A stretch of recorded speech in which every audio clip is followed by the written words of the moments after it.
Have you ever driven through a small Arizona town and felt like something was watching you from every window? Tonight, we're diving into the 11 most disturbing true Arizona small-town horror stories.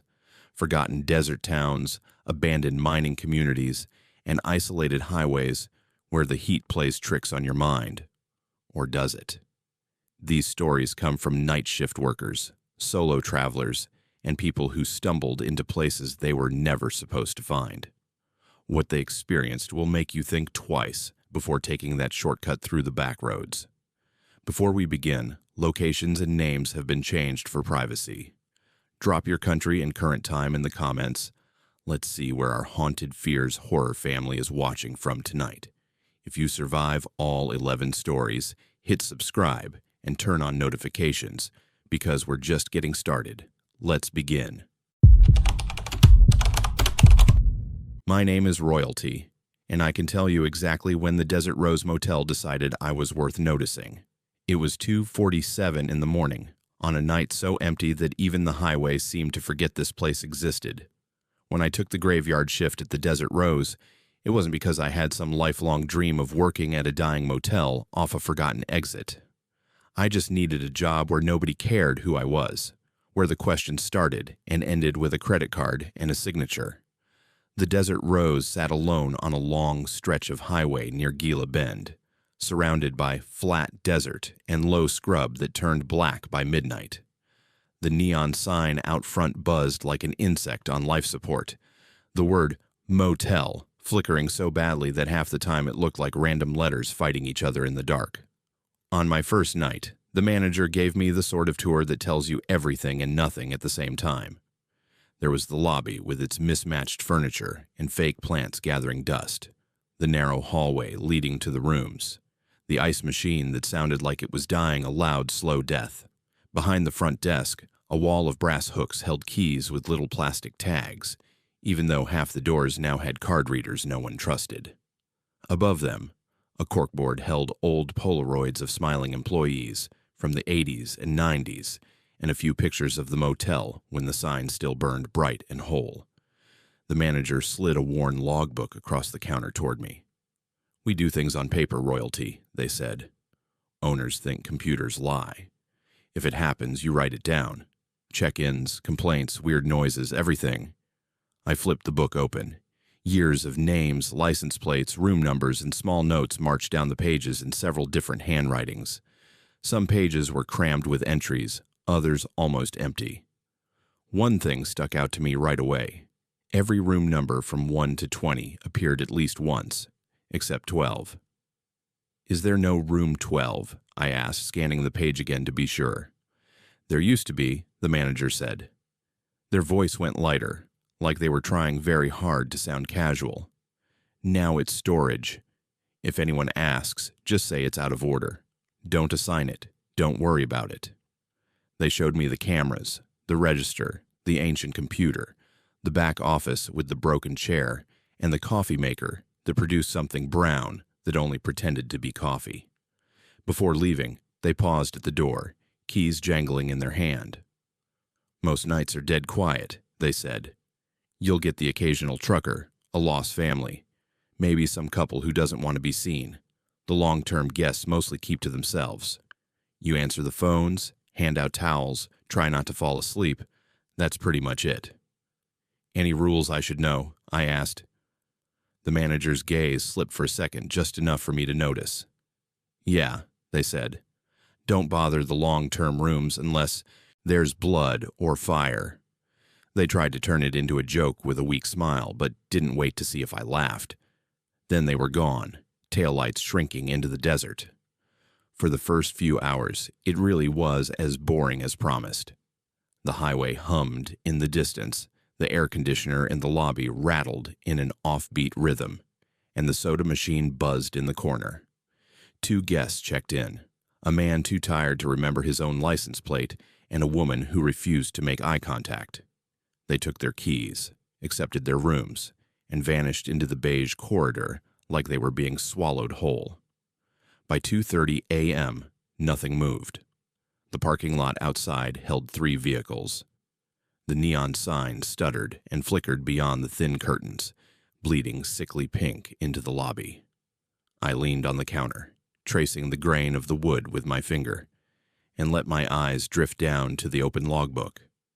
I wondered about the people behind the names, where they'd been going, what they'd been running from, why they'd chosen this place out of every place they could have stopped. At 2:47 a.m. exactly, the front desk phone rang. The sound snapped through the quiet so abruptly that my heart jumped. I glanced at the cheap digital clock next to the register, 2:47 glowing in angry red numbers. The phone rang again, and I forced myself to pick it up. "Front desk, this is Royalty," I said, trying to sound more awake than I felt. Static hissed in my ear first, soft and persistent, like someone rubbing sandpaper together underwater. Then a voice cut through it. It was low and rough, like the throat behind it hadn't seen water in a long time. "Can I get some ice?" the voice asked. "And a couple of clean towels, please." Something in the way they spoke made a cold thread wind down my spine. They were polite, almost overly so, but the words sounded tired in a way I couldn't put into normal categories. Not just exhausted, worn down, like they'd been saying the same sentence for years. "Sure," I said automatically. "What room are you in?" "Room 12, the voice said. "I've been trying to call down for a while. The line's not the best." My eyes drifted to the small panel on the wall that showed which room's phones were in use. Little red lights sat above each number from 1 to 20. Only one glowed, 12. "Of course," I said, because that's what the version of me with customer service training knew how to say. "I'll bring it right away." "Thank you," the voice replied. The line went dead. No click, no goodbye, just silence. I stared at the receiver for a second before gently placing it back in its cradle. Then I turned to the computer, more out of habit than belief. The reservation system on that terminal looked like it had survived 3 different decades and never been updated by choice. I pulled up the list of occupied rooms. 3, 5, 7, 9, 14, 18, no 12. I scrolled, checked another screen, then another. Room 12 wasn't just empty. It wasn't listed at all. It was like the system had decided it didn't exist. I told myself the software was outdated, or the manager had forgotten to log someone in, or the room had been put back into use without updating the template. Anything logical would do. Ice and towels are not paranormal. Ice and towels are just part of the job. The ice machine in the breezeway outside the lobby complained loudly when I fed it coins and pushed the lever. It spat out cubes in uneven bursts. I filled a plastic bucket and grabbed a couple of towels from the supply closet. Their cotton stiff and scratchy against my fingers. The hallway lights flickered overhead as I stepped into the guest corridor, the air immediately feeling more stale and claustrophobic than the lobby. Door plaques glinted dully in the yellow light. 8, 9, 10, 11. Then 13. I stopped walking. Between 11 and 13, there was no door. Just a solid stretch of wall painted the same bland beige as everything else. Up close, the paint was slightly uneven, thicker in a rectangular patch, as if several coats had been applied there. I stepped closer, squinting, and saw faint ghostly lines under the paint, diagonal crossing lines. It took a moment for my brain to recognize them. Caution tape, painted over without being removed. The ice shifted in the bucket, the sound suddenly too loud in the dead hallway. For a second, I wondered if I'd misheard the room number on the phone. Maybe they'd said 13 and I'd heard 12. Maybe the panel was miswired. Maybe... A phone rang behind the wall.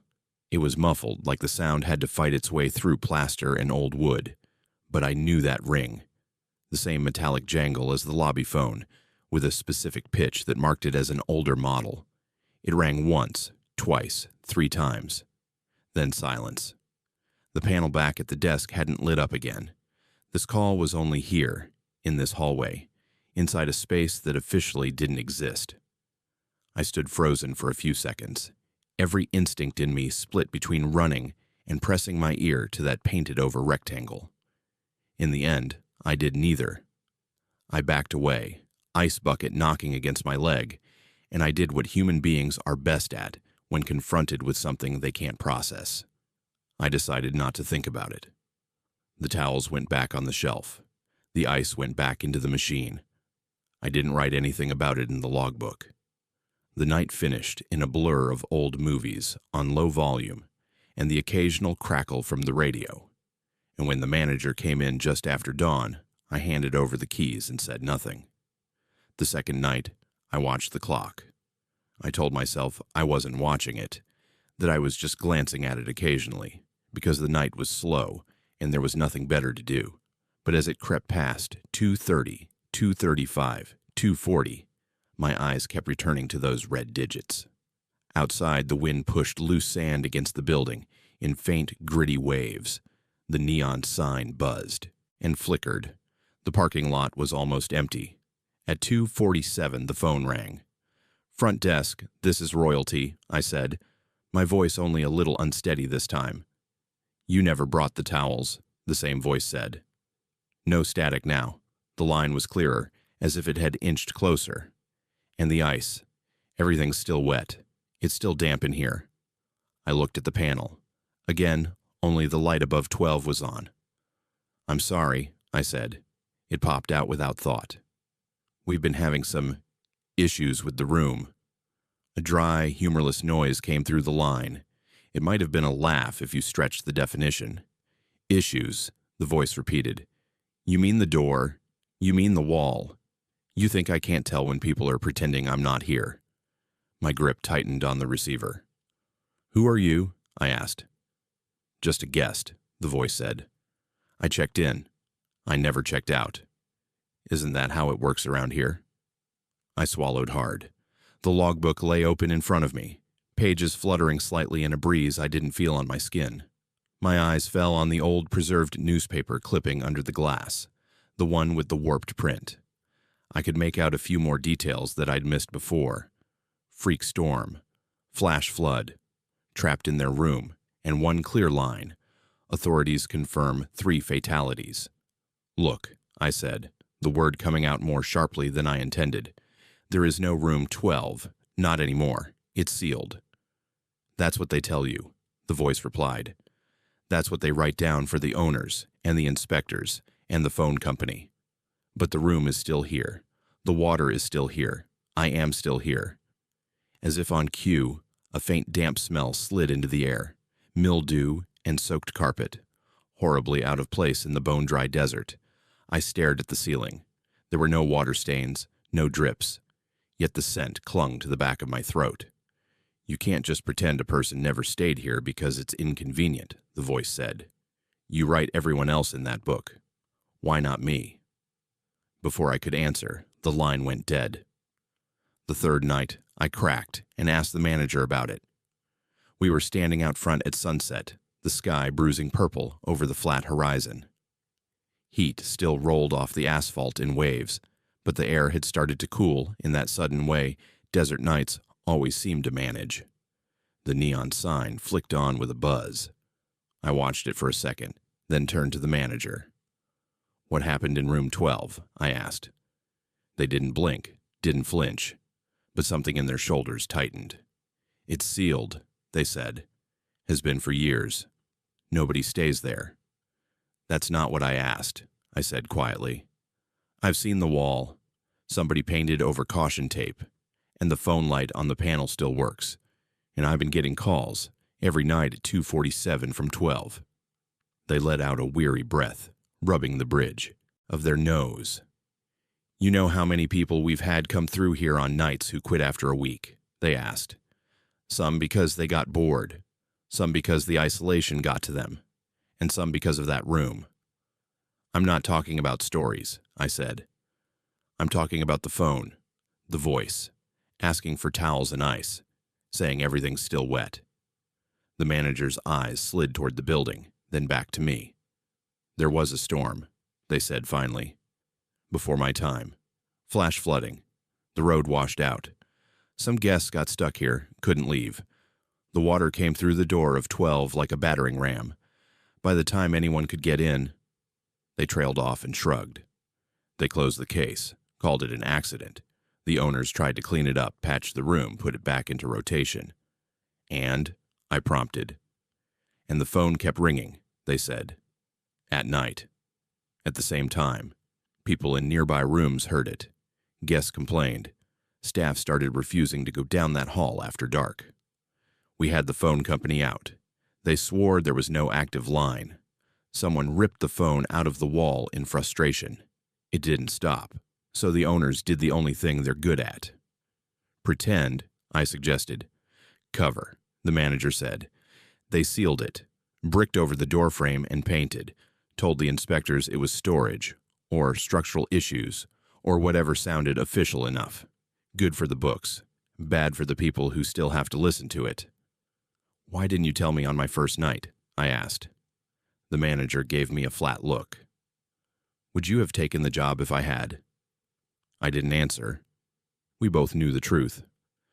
That's the thing about this place, Royalty, the manager said, turning away. You can either learn how to pretend with the owners, or you can leave. Nobody sticks around and changes anything. This isn't that kind of story. That night, I tried to be that kind of story. From the moment the clock glowed past 2:40, I felt like every second was counting down to something I wasn't ready for. The lobby seemed smaller, the ceiling lower. The buzzing from the neon sign outside pulsed like a heartbeat. My reflection in the front window looked washed out and tired, the motel lights giving my skin a sickly tint. At 2:47, the phone rang. I grabbed it on the first sound. Front desk, this is Royalty, I said. You keep saying that, the voice replied. Like your name means something here. The line crackled, then cleared. I heard faint sounds in the background. A drip, drip, drip. The soft shuffle of something moving. The distant roar of water. It was wrong to hear that in the desert. It felt like hearing the ocean in the middle of a parking lot. You're the one who keeps calling me, I said. You said the others stopped coming. What happened to them? They left, the voice said. They quit. Like the manager told you, I kept calling. The ringing followed them home for a while. Most people can't sleep when they know someone is still knocking from the other side. I walked down that hall, I said, my heart hammering. There's no door, no handle, nothing I can open. I can't reach you. You don't need a handle to knock, the voice whispered. The line went quiet. Then faintly from the hallway beyond the lobby, I heard it. The muffled sound of a phone ringing behind a painted-over wall. My feet started moving before my brain caught up. I walked out from behind the desk, the lobby carpet giving way to the narrower, more threadbare runner of the guest corridor. The air felt heavier with every step. The buzzing of the lights overhead grew louder, a constant insect whine in my ears. The space between doors, 11 and 13, loomed ahead. The wall there looked the same as before, bland and beige. But now there were tiny ripples in the paint, like it had warped from exposure to moisture at some point. I reached out slowly and laid my palm flat against it. The wall was cold. Not cool, not air conditioner chill, but truly cold, with a dampness that made my skin prickle. I took my hand back and stared at my palm. It was dry, but I swore I could feel the lingering sensation of wet plaster. I raised my hand again and knocked. The sound that came back wasn't right. It wasn't the dull thud of knuckles against drywall.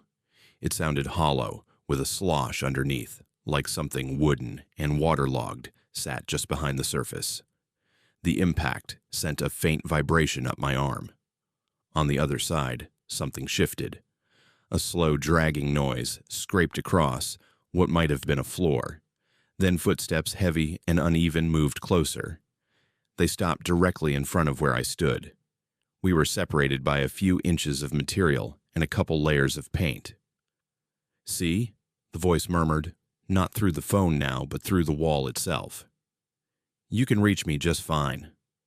My throat went dry. What do you want? I asked. It's simple, the voice replied. I want to check out. That's not something I can do, I said. I don't control that. There was a soft, wet laugh. You write the names, the voice said. I've heard the pen scratching. You decide who exists in this place and who doesn't. All you have to do is write that room 12 has checked out. Put an end time like you do for everyone else. Maybe then I can leave." "That's not how it works," I argued, even though a part of me wasn't sure. "Are you sure?" the voice asked. "You copy down names and dates and room numbers, and you think it doesn't matter. But it matters to us.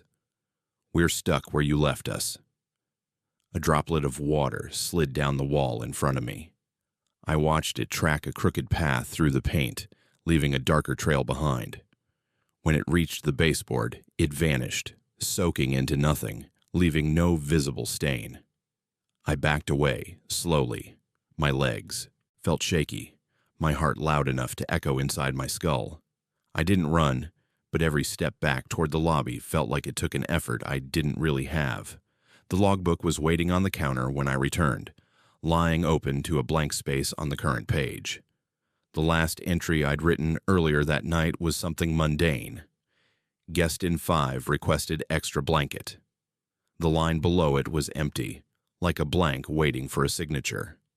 I picked up the pen. The manager's words echoed in my head. "Owners think computers lie. Paper feels real. Ink feels permanent. They wanted records that couldn't be edited, but nobody told them what happened when you wrote something you weren't supposed to." My hand moved. I wrote, "Room 12, checked out, 2:47 a.m. The clock on the wall ticked audibly in that moment, a sound I'd never noticed before. The second my pen left the paper, the lights in the lobby flickered hard enough to make a buzzing noise. Outside, the neon sign popped and went dark, plunging the front windows into blackness. For a few terrifying seconds, I could hear nothing but water. It roared in my ears, around me, above me. I smelled mud and metal and rot. I felt pressure on my chest, as if something heavy was forcing me down.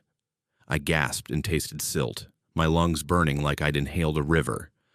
I staggered backward, groping for the edge of the counter, but my fingers met only cold, slick surfaces that felt like wet tile.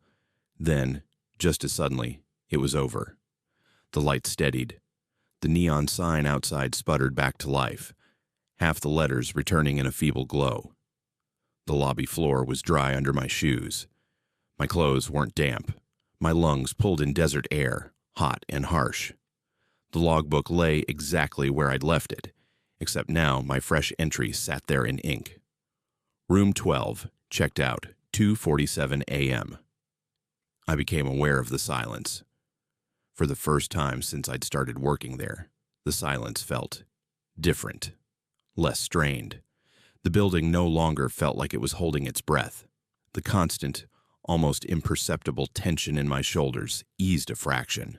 Behind the desk, the panel with the room lights quietly updated itself. All the numbered bulbs were dark, even 12. I picked up the receiver of the main phone and pressed it to my ear. There was a dial tone, thin and normal. No static, no voice. I set it down and turned slowly to face the hallway. The stretch of wall between 11 and 13 looked the same. Beige, unremarkable, slightly uneven. No door appeared. No dramatic crack in the paint. No rush of spectral water. Yet the air around it was now the same temperature as the rest of the building. No cold draft. No damp smell. When I forced myself to walk down there and lay my hand against it one last time, it felt like any other wall. Back at the desk, the phone rang. I jumped, heart leaping into my throat before realizing it was a different tone, shorter, sharper. A call coming in from outside, not from one of the rooms. I answered. It was the manager, asking a routine question about the credit card machine. Their voice was normal, slightly annoyed, entirely human. We talked for a minute, and I considered telling them what I'd done. Instead, I said nothing. That was the night I decided to quit. I finished my shift because walking out in the middle of it felt like tempting whatever invisible rules governed the place. When the sky started paling over the desert and the manager walked in smelling like cigarettes and cheap coffee, I handed over the keys and the logbook. "I'm done," I said. "You'll need to find someone else." They looked at me for a long moment, searching my face. "You last longer than most," they said finally. No surprise, no arguments. They took the keys and flipped the logbook open without glancing down. You should probably check tonight's entry, I said. Should I? They asked. I shrugged. Maybe not. On my way out, I paused in the hallway. The painted wall sat between 11 and 13, dull and ignorant, as if there had never been anything but solid surface there. I listened, just for a second, for the ghost of a phone ring, or a drip, or a voice. Nothing. I stepped outside into the rising heat. The sky was streaked with pink and orange, the kind of sunrise that makes the desert look almost gentle. The neon sign buzzed off as a timer somewhere cut the power for the day. I got into my car and pulled away, the motel shrinking in my rearview mirror until it was just another faded shape in a landscape full of them. For weeks after, I woke up at 2:47 a.m. without needing an alarm. Sometimes I'd stare at my phone, half expecting it to ring with that thin metallic jangle despite it being a modern ringtone. Once, half asleep, I could have sworn I heard that old motel phone sound from somewhere deep in my apartment's walls. I sat up, heart hammering, but it never repeated. You can tell yourself you did the right thing all you want. You can say you helped someone finally check out, let them go where they were supposed to go decades ago. But there's always a small, traitorous part of your brain that wonders if you just opened a different door you can't see yet. I avoid that stretch of highway now. When I do have to drive it, I keep my eyes straight ahead. If the Desert Roses sign flickers on the horizon, I pretend it's just heat distortion. I don't look to confirm whether the gap between rooms 11 and 13 is still only a wall, or if someone finally decided to put a door back there. What I know is this. For 3 months, someone who shouldn't have been able to call anyone called me every night at exactly the same time from a room that no longer officially existed. I heard the water that killed them. I smelled the damp in a place where rain only visits a few days a year, and the moment I wrote in ink that they had checked out, the motel finally exhaled. My name is Royalty, and I quit that job, but I still sleep with my phone on silent, and I never answer any call that comes in at 2:47 in the morning. My name is Lenora, and I didn't realize I'd left the real road until I was already somewhere that doesn't show up on any map. I can tell you the exact moment I knew the town I'd driven into wasn't Chloride, no matter how much it wanted me to believe it was. I'd been aiming for a solo camping spot in the Surbit Mountains, outside the real Chloride. I've done that drive enough times that I barely need a GPS, but I kept it on anyway. A blue arrow crawling along a thin gray road while the afternoon sun slid down behind the ridgeline.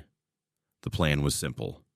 One night under the stars, no cell service, no emails, just me and the desert. The reception cut out when I left the highway. Not unusual.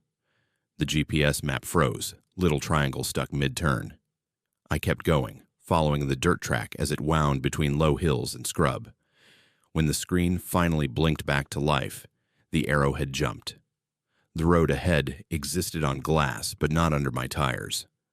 The device rerouted, thought about it, then gave up and went gray with a quiet surrender. I should have turned around. Instead, when I saw buildings ahead, I felt relieved. It looked like Chloride, or at least like the part tourists photograph. Dust-coated wooden facades, false fronts trying to look taller than they were. A hand-painted sign with flaking letters over what might once have been a saloon. Rocking chairs lined the porches, too many of them for how small the street was. Some moved gently back and forth despite the still air. The sun was low enough to throw everything into that ugly, beautiful gold that makes age look romantic instead of tired. My tires crunched over gravel as I rolled onto the main strip and parked near a building with an old gas pump out front. No numbers on it, just rust. The first thing that felt wrong was the silence. Small towns are quiet, but not like that. You usually still hear a dog bark, a radio from a half-open window, a TV someone left on inside. Here, my engine ticking as it cooled sounded rude. When I killed it, The only noise was a distant metal creak from one of the rocking chairs. I stepped out into the heat and called, "Hello?" A door opened down the street with that old hinge whine you only hear in movies. A figure stepped out onto a porch and waved like they'd been expecting me. "Evening," they called. "You're just in time." "For what?" I asked, starting toward them. They smiled. It was a big, friendly smile, the kind eager people give tourists when they're trying to sell you on something. It would have been disarming if there hadn't been something off about it that I couldn't name yet. "For the gathering," they said. "We don't get many visitors these days. It's lucky you found your way in." By then, other people had started to appear, not from doors that opened or cars that pulled up. They were just there, where there had been empty porches and blank windows before. Someone in a rocking chair that had been unoccupied a minute ago. A face at a second-story window. 2 figures leaning against a post that I would have sworn was bare when I drove past. Every single one of them was smiling in that same wide, bright way. "I think I took a wrong turn," I said, glancing back at my truck. "I was trying to get to the campsite near Chloride. Is this the right road?" "This is the right place," the first person said. "Chloride's just over the hill. Roads get confusing out here. They loop around. If you try to drive out in the dark, you'll just end up back on Main Street anyway. Better to stay the night." The way they said Main Street made it sound like a proper noun in some other language. "I'll be fine," I said. "If you could just point me toward—" "Why don't you walk a bit?" another voice said, closer than I expected. "Stretch your legs. You've been driving a long time." I hadn't told them that. I took a step back, intending to angle toward my truck.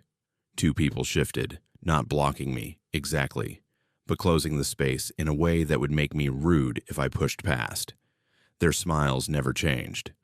Up close, the sameness sharpened. The angle of the mouth was identical, the way the upper lip lifted just enough to show teeth. The slight crinkle at the corners of the eyes. Copied, like someone had pressed a rubber stamp of an expression onto every face. I told myself I was imagining it. Paranoia, social anxiety, weird light. Then I saw the marks. They were small, just above the collarbones, on the exposed skin of necks where shirts opened. 2 pale, circular scars, evenly spaced, like the ghost of a bite that had healed. On their wrist, just above where a watch band might sit, the same pattern. Twin white spots, mirror perfect. Every single person I could see had them. Something cold slid down my spine, cutting through the heat. In the windows, more faces leaned closer to the glass. On the porches, rocking chairs that didn't have feet to move them rocked anyway, occupants swaying in sync with the creak. No one blinked as often as they should have. No one's smile faltered. "You all live here?" I asked because my brain needed them to say something normal. "We all belong here," one of them answered. "Is there a gas station?" I pushed. "A road back to the highway." "There are roads," someone said, as if that answered everything. "They all come back. That's how we know who's supposed to stay. If you weren't meant to be here, the road would have taken you somewhere else." My heart started to pound. The sky above the narrow street was bleeding into purple, shadows lengthening. Every instinct I had screamed leave. "I really should get going before it's fully dark," I said. "Thank you, but I have a reservation." One of them laughed softly. The others copied it, the same rhythm, staggered half a second apart. "You won't make it far before you turn around," the first one said kindly. "Everyone comes back the first time. It's easier if you don't fight it." I backed toward my truck, keeping my eyes on them. "Nice to meet you," I said, voice too bright. "Maybe I'll swing back through in the morning." "We'll be here," someone replied. I slid into the driver's seat, locked the doors, and cranked the engine with hands that slipped on the key the first time. The street ahead was clear. No one stood directly in my path. I pulled away, resisting the urge to floor it. At the end of the strip, a faded sign pointed left for highway and right for camp. The letters were almost worn away, but the arrows were clear enough. I turned toward what I hoped was civilization. The road narrowed to a dirt track between low scrub, then climbed over a ridge. No lights, no other cars. When I crested the hill, my headlights washed over buildings. Same facades, same porches, same rocking chairs. I'd driven back into the town. I stopped in the middle of the road, breath shallow. The people were waiting this time, clustered near where I had parked before. Their smiles hadn't changed. The marks on their skin caught the light in identical pale ovals. "You see," someone called, "the roads bring you back. They know when you're not done." My pulse thudded in my ears. I threw the truck into reverse, backed up the hill, turned the other way at the sign, and took the camp arrow. The track this time dipped into a shallow wash, twisted through trees, and spat me out, onto the same street. It took 3 loops before I stopped trying to pretend it was coincidence. By full dark, the town was the only place my headlights could touch. Everything beyond the last building dissolved into a black that swallowed my high beams. I sat in the truck, doors locked, fingers clenched around the wheel, while a half circle of residents watched from the edge of the light. They didn't come closer. They didn't knock. They just stood there, smiling in perfect echo of one another, like a row of mannequins that had remembered how to breathe. At some point, exhaustion won. I don't remember closing my eyes. I remember opening them to a sky gone from black to gray, to the heavy quiet of pre-dawn. My neck ached. My foot was still pressed too hard on the brake, calf cramped. The street was empty. No people, no rocking chairs. The buildings looked softer, less sharp, as if whatever had animated them at night had drained away. The wind picked up just enough to rattle a loose sign. A bird chirped somewhere overhead. My truck started on the first try. When I eased it forward, the road out of town actually led somewhere else. The sign at the edge of the real chloride greeted me 20 minutes later. Sun finally breaking over the hills. This chloride had RVs, bright murals, and a gas pump that worked. People moved like normal people, shoulders slumped, eyes tired, expressions mismatched and honest. On a hunch, I parked and walked around until I found the historic district signboard with its little map of points of interest. Saloon, jail, cyanide, something replica town in the center. I traced the line with my finger, looking for the street I'd just spent a night trapped on. It wasn't there. Back home, I pulled up satellite images, online maps, even some tourist blog posts that showed overhead shots. No sign of the extra strip of buildings where every porch had too many rocking chairs.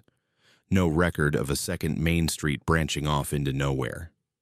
The only proof is the smell of that dust that sometimes rides home on my clothes when I've been hiking near the Surbat Range, sharper and older than it should be.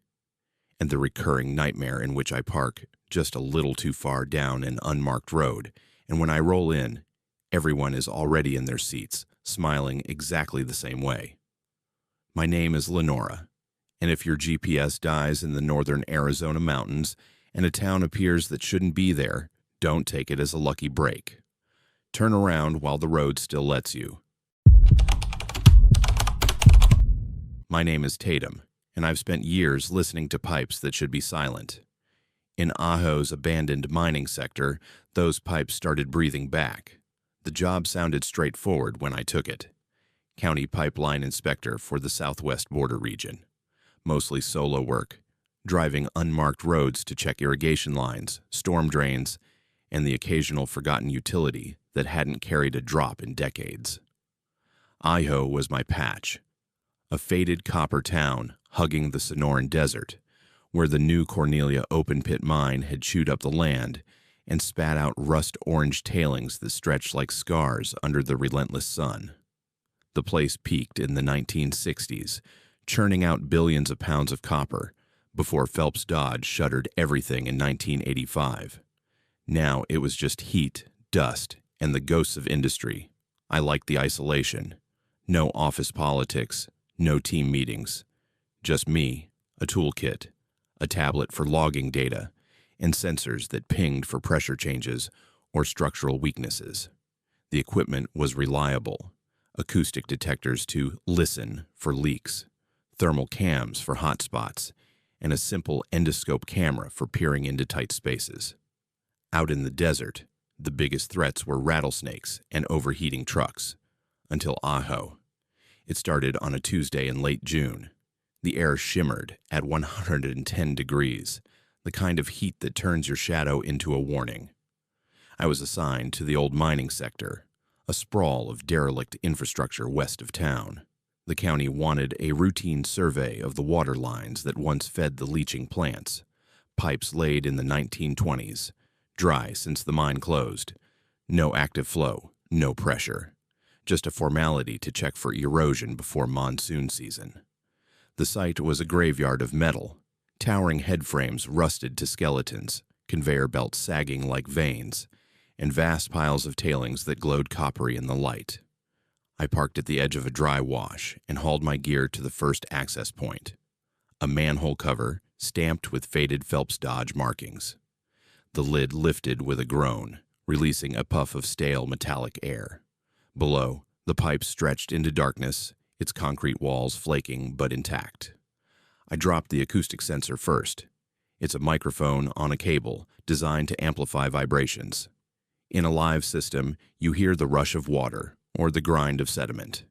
Here, it should have been dead quiet. The tablet crackled. A low, rhythmic whoosh filled the speakers, like wind through a narrow cave. I adjusted the gain, thinking it was feedback from the heat expansion. But the sound persisted. Inhale, exhale, steady as a bellows, not wind, breathing. I chalked it up to echoes from the surface, desert tricks. I logged anomalous acoustic artifact, probable environmental, and moved to the thermal cam. The pipe's interior read ambient, 95 degrees matching the air. No cold leaks, no hot friction, clean. By midday, I'd hit 3 more access points along the line. Each time the sensor picked up the same rhythm, faster in shallower sections, slower where the pipe dipped underground. At the 4th hatch, I decided to go visual. The endoscope snaked in easily, its LED tip illuminating ribbed concrete coated in decades of dust. 30 feet down, the feed glitched, static for a second, then sharp focus on fresh scratches. Long, parallel gouges like claws raking metal, but the pipe was concrete-lined. No tools had touched this in 40 years. The marks were raw, edges clean, as if made yesterday. My skin prickled despite the heat. I pulled the camera back, but the breathing echoed louder now, tinny through the tablet. Inhale, exhale, closer. I sealed the hatch and drove to the next sector. A deeper run under the tailings piles. The landscape here was otherworldly. Endless mounds of oxidized earth, the color of dried blood, baking under a sky too blue to trust. The access was a vertical shaft, ladder bolted to the wall, dropping 20 feet to the main conduit. Claustrophobia wasn't my thing, but the job demanded it. Halfway down, the air changed. Oppressive surface heat gave way to a chill that seeped from the walls, carrying a wet, mineral tang, like the inside of a cave after rain. The pipe ahead was wider, built for industrial flow, now a yawning tunnel of shadow. I clipped my light to my helmet and extended the endoscope. The feed showed more scratches, layered like a map of frenzy. Some shallow, others deep enough to expose rebar. At the edge of the light, something shifted. A pale blur, too smooth for rock. I zoomed, heart thudding. Skin, not animal hide, but something elongated, mottled gray-white, stretched over contours that didn't match any desert creature. It undulated past the lens, joints multiplying in the gloom, elbows bending backward, knees folding at impossible angles, a limb count that blurred in the low res. The breathing roared through the speakers, right in my ear. Inhale, deep, resonant. Exhale, a hiss that vibrated the cable. I yanked the endoscope, nearly losing it down the shaft.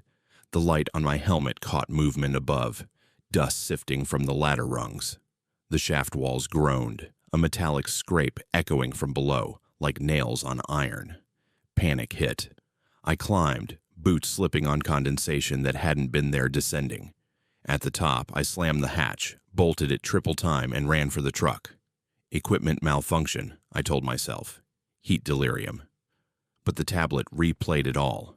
The scratches time-stamped. The thermal dip to 68 degrees inside the pipe. The audio file with that unmistakable rhythm. Back at the county yard, in Aho, I sat in the AC, replaying the footage. The blur resolved on second watch. Not one shape, but segments. Articulated like a centipede but bulkier, humanoid in proportion, yet wrong. Too many joints folding in ways that defied bone. The breathing synced with the movement. A massive chest expanding in the dark. I knew what I'd seen. Something lived down there, adapted to the dry dark, feeding on groundwater seepage, or worse. The pipes weren't empty. They were home. Reporting it meant shutdowns, investigations, headlines about mine creature. Aho was fragile. Tourism from the mine tours, border traffic, folks clinging to the old glory. I thought of the families, the shutdowns already scarring the town. I falsified the report. No anomalies, pipes stable. Recommend monitoring post-monsoon. Uploaded it before doubt could creep in. That night, in my Aho apartment, the AC hummed. But under it, faint through the floor vents, scrape, inhale, exhale. I transferred north next month to safer lines. But sometimes, checking sensors on a routine job, I hear it again, breathing in the dry places. And I wonder if it followed the pipes joint by joint into the light. My name is Coraline, and I booked the cottage in Jerome because the listing said, perfectly quiet, ideal for writers. It left out the part about the extra room with a lock on the outside and someone's shoes still neatly lined up under the bed. Jerome clings to the side of Cleopatra Hill like it's afraid of falling off. The drive up is all tight switchbacks and sudden views. Abandoned mine pits yawning on one side. Toy-sized lights of the Verde Valley on the other. By the time I reached the address the host had messaged, my hands ached from gripping the steering wheel. The cottage sat half-tucked into the slope. One story of weathered clapboard facing the street, foundation vanishing straight into the hillside. Inside, it was exactly what the photos had promised. Exposed brick, crooked hardwood floors, vintage armchairs that looked like they had hosted 1,000 cigarettes and arguments. Old mining tools hung decoratively on the walls, dulled to nostalgia. A writing desk with a brass lamp sat by a window that framed the valley. Wi-Fi password on a chalkboard by the door. Everything curated to feel historic but harmless. I told myself I'd write all night. Instead, I unpacked slowly, listening to the muffled sounds of town, distant music from a bar, a motorcycle struggling up the grade, laughter carried thin on the air. When the sun dropped, the cottage seemed to fold in closer around me. The floor plan matched the listing. Living room, kitchen, small bedroom, bath. No surprises. The first surprise came as footsteps. Around midnight, as I sat at the desk pretending to outline, a soft thump sounded overhead. Then another. A slow, deliberate pacing. Heel toe, across, turn, back again. I froze, pen hovering. There was no upstairs. I checked the listing again, scrolling through the photos on my phone. Single-story cottage. You'll have the entire place to yourself, the description insisted. I turned off the lamp and listened harder. The footsteps continued for another minute, then stopped as cleanly as if someone had stepped off into air. Old houses make noise, I told myself. Pipes, settling wind. I forced myself to brush my teeth, crawl into the narrow bed, and let exhaustion win. The second night, the Wi-Fi died. One moment, my laptop tabs were loading. The next, the signal icon dropped to an empty outline. My phone flipped from full bars of Wi-Fi to 1 bar of shaky cell service. I tried the usual tricks, router reset, network settings, and got nowhere. It was annoying, not alarming, until I remembered what I'd planned to do that evening. Comb through the listings reviews again. There'd been something odd when I'd booked.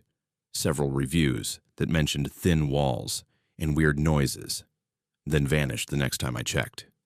Newer reviews were all 5 stars and vague. So cozy. Perfect weekend. Like someone had sanded away the specifics. Without Wi-Fi, the cached page on my laptop wouldn't refresh. The older reviews I'd seen in passing were gone. That was when I noticed the bookshelf. It stood in the corner of the living room, waist high, filled with mismatched paperbacks, thrillers with cracked spines, travel guides from the 90s, a few books about Jerome's mining history. I'd walked past it a dozen times.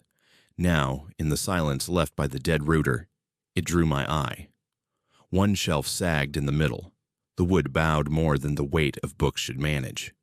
When I knelt to look closer, I saw it. A faint line of light at the back, where there should have been solid wall. The shelf wasn't against the wall at all. My fingers found a gap at the side and pulled. The entire unit swung outward on hidden casters with a reluctant scrape, revealing a narrow doorway cut straight into the hill. The air that spilled out was cool and stale, smelling faintly of dust, laundry detergent, and breath. I should have pushed the shelf back, pretended I hadn't seen a thing. Instead, I stepped through. The hidden room was small but fully furnished. Not spare, like a storage space, lived in. A twin mattress lay on a simple frame, sheets tangled, as if someone had just climbed out of them. A sleeping bag, unzipped, lay on top like a second blanket. A pair of sneakers sat neatly under the bed, toes aligned. On a small table, a half-full water bottle, a paperback face down, a phone charger plugged into an outlet. The walls were bare, dug into the hill, reinforced with concrete. There was no window. The only door was the one behind me, disguised as a bookshelf from the outside. The lock was on my side. A heavy deadbolt and a sliding chain, both positioned to secure the door from the cottage, not from within the room. You could lock someone in here, seal the bookshelf, and a guest could stay in the main space all weekend without ever knowing another person sat 10 feet away waiting. My heartbeat ticked in my throat. I backed out, pushing the shelf until it clicked into place, hiding the seam. Then I grabbed my keys and messaged the host. She answered the door of her own house 3 streets up, with an expression of mild surprise that never quite reached her eyes. "Everything okay?" she asked. "There's another room," I said, skipping past politeness. "Behind the bookshelf. It's not in the listing." Her gaze didn't flicker. "Oh," she said. "You found that." "There are someone's things in there," I said. "Shoes, a sleeping bag, a book. Is someone staying with me?" "The previous guests decided to extend their stay indefinitely," she said, as if talking about a late checkout. "It's nothing you need to worry about. Just ignore that space and enjoy the cottage." The way she said "that space" made it sound less like a room and more like a problem. "Indefinitely," I repeated. "Some people fall in love with Jerome and never want to leave," she said, still smiling. "You'd be amazed how often it happens. The room is secure. You're perfectly safe." I thought about the lock on my side of the door. I thought about footsteps above a house with 1 story. "I'd like to leave," I said. "Now. I won't ask for a refund. I just don't want to stay there anymore." She watched me for a moment that stretched too long. "If you feel you must," she said at last, "please remember to leave a review. Honest feedback helps us improve." That last sentence was exactly what the auto-generated emails from the booking site said. Hearing it in her voice made my skin crawl. I drove down the mountain as the sky bruised from blue to black, ignoring my phone as it buzzed. "We're sorry to hear you cut your trip short. Tell other travelers why." When I finally stopped at a chain motel off the highway, Wi-Fi blazing, I pulled up the listing. The most recent review was already there.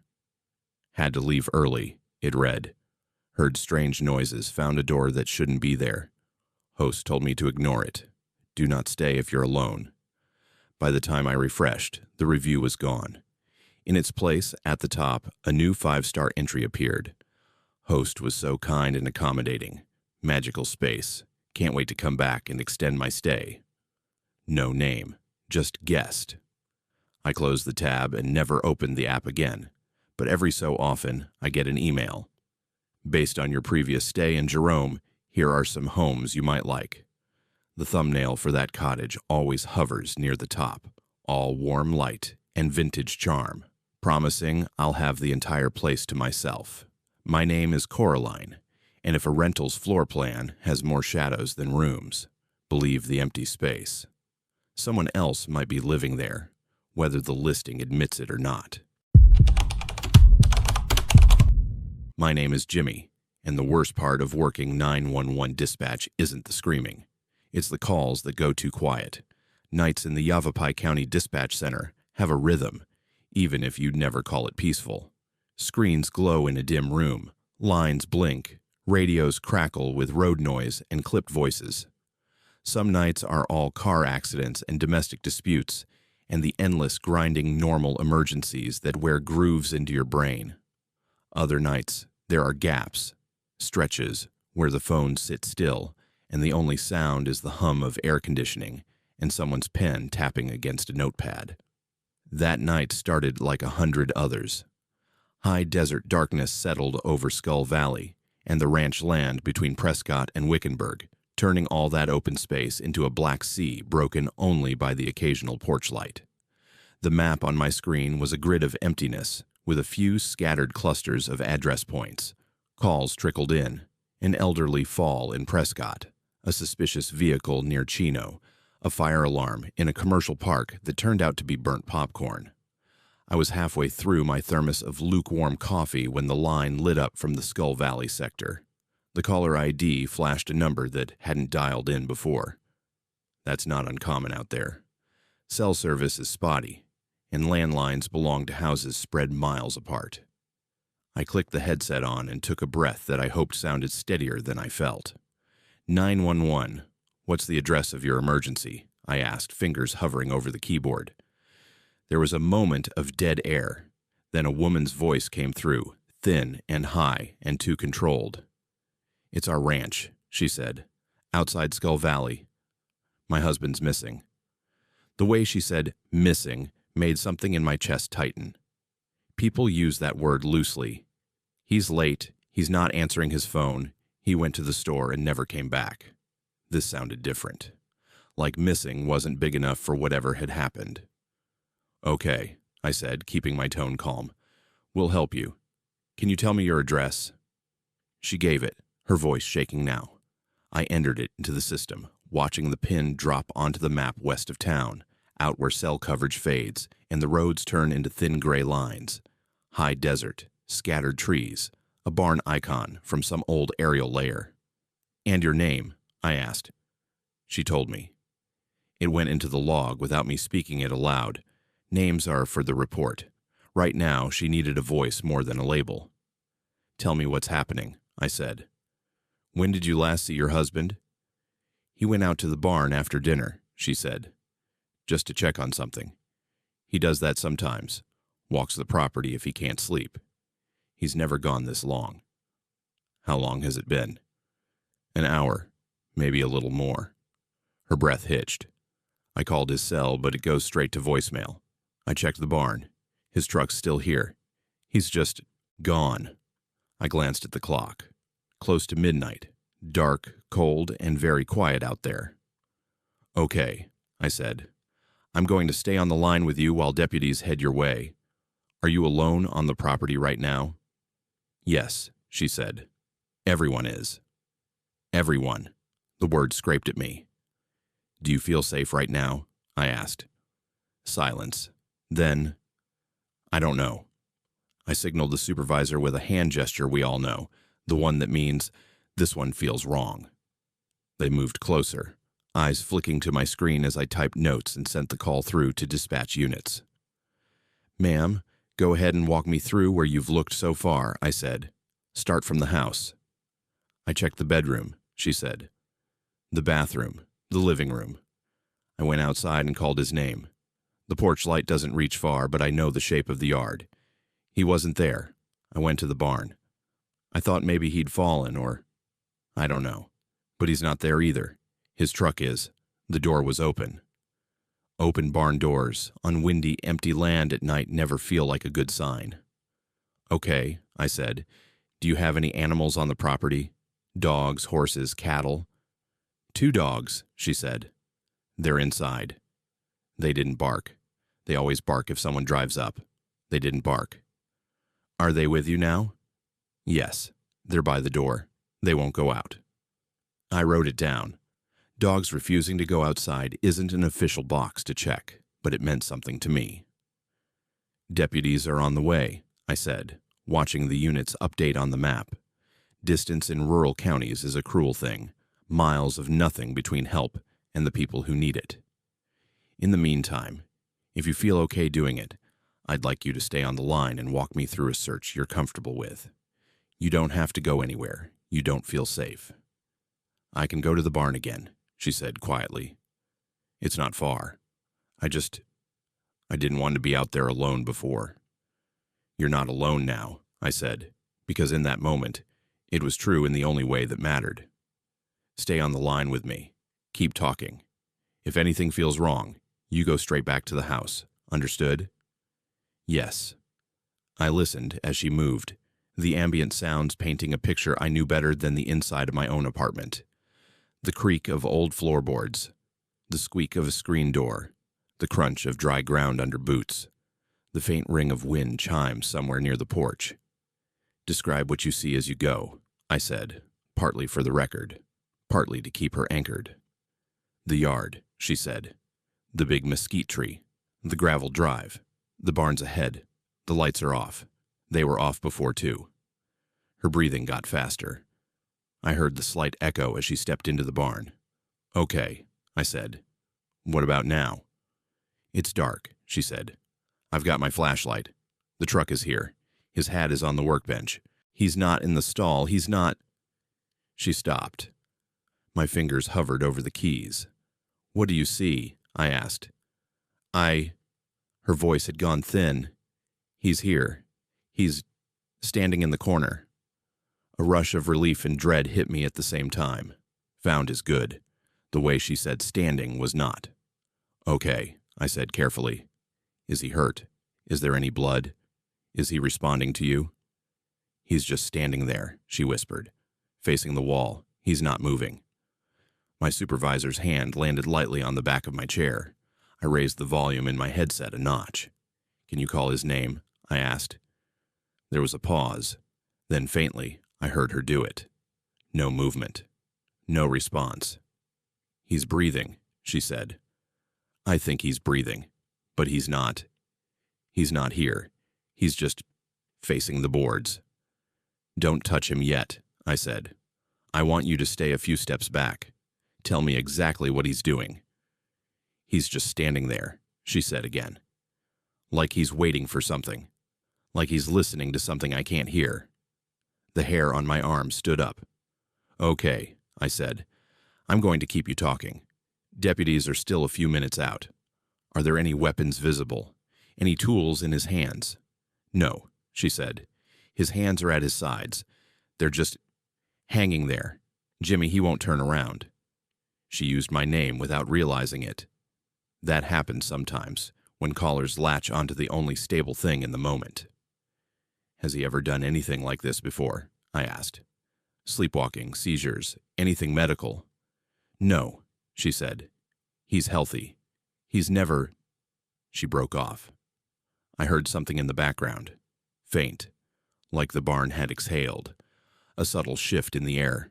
The dogs back at the house started barking then, distant and frantic. What happened? I asked. Her voice dropped. I see someone else. My throat went dry. Who?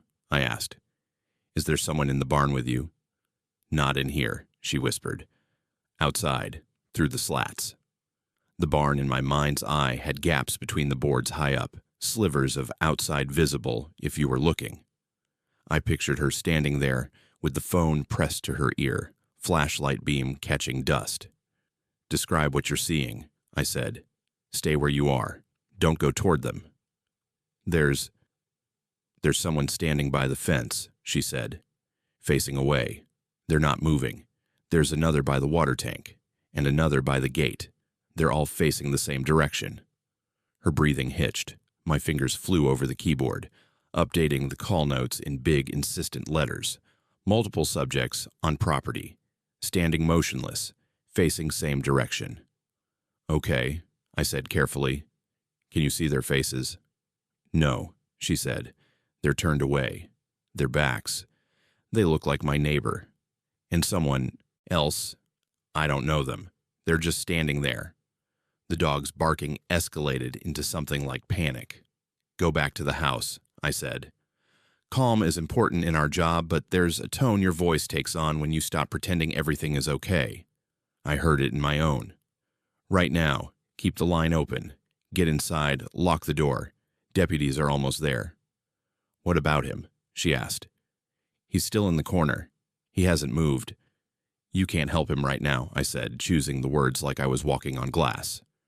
"You need to be safe so we can help both of you. Go, now." I listened to her footsteps as she backed out of the barn. Gravel crunched underfoot. The wind picked up, carrying a low, constant rustle. Once, twice, I thought I heard something like other footsteps matching hers, but it could have been the line. "How far from the barn to the house?" I asked.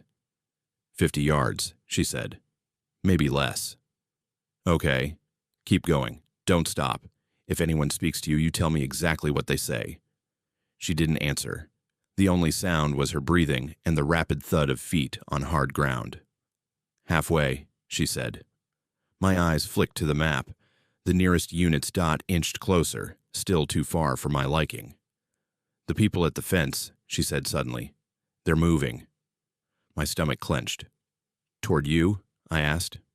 "No," she said. "They're turning, one by one.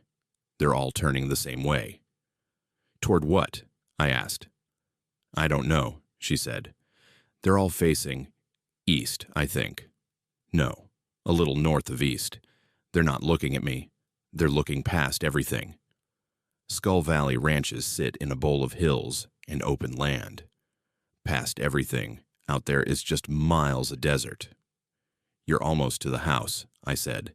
"Tell me when your hand is on the door." A few seconds later, "I'm inside. Dogs are here. They're hiding. They won't go near the windows." "Lock the door," I said. "Stay low. Stay away from the windows if you can. Deputies should be pulling up any minute. I'm going to let them know you're inside." I relayed everything to the units.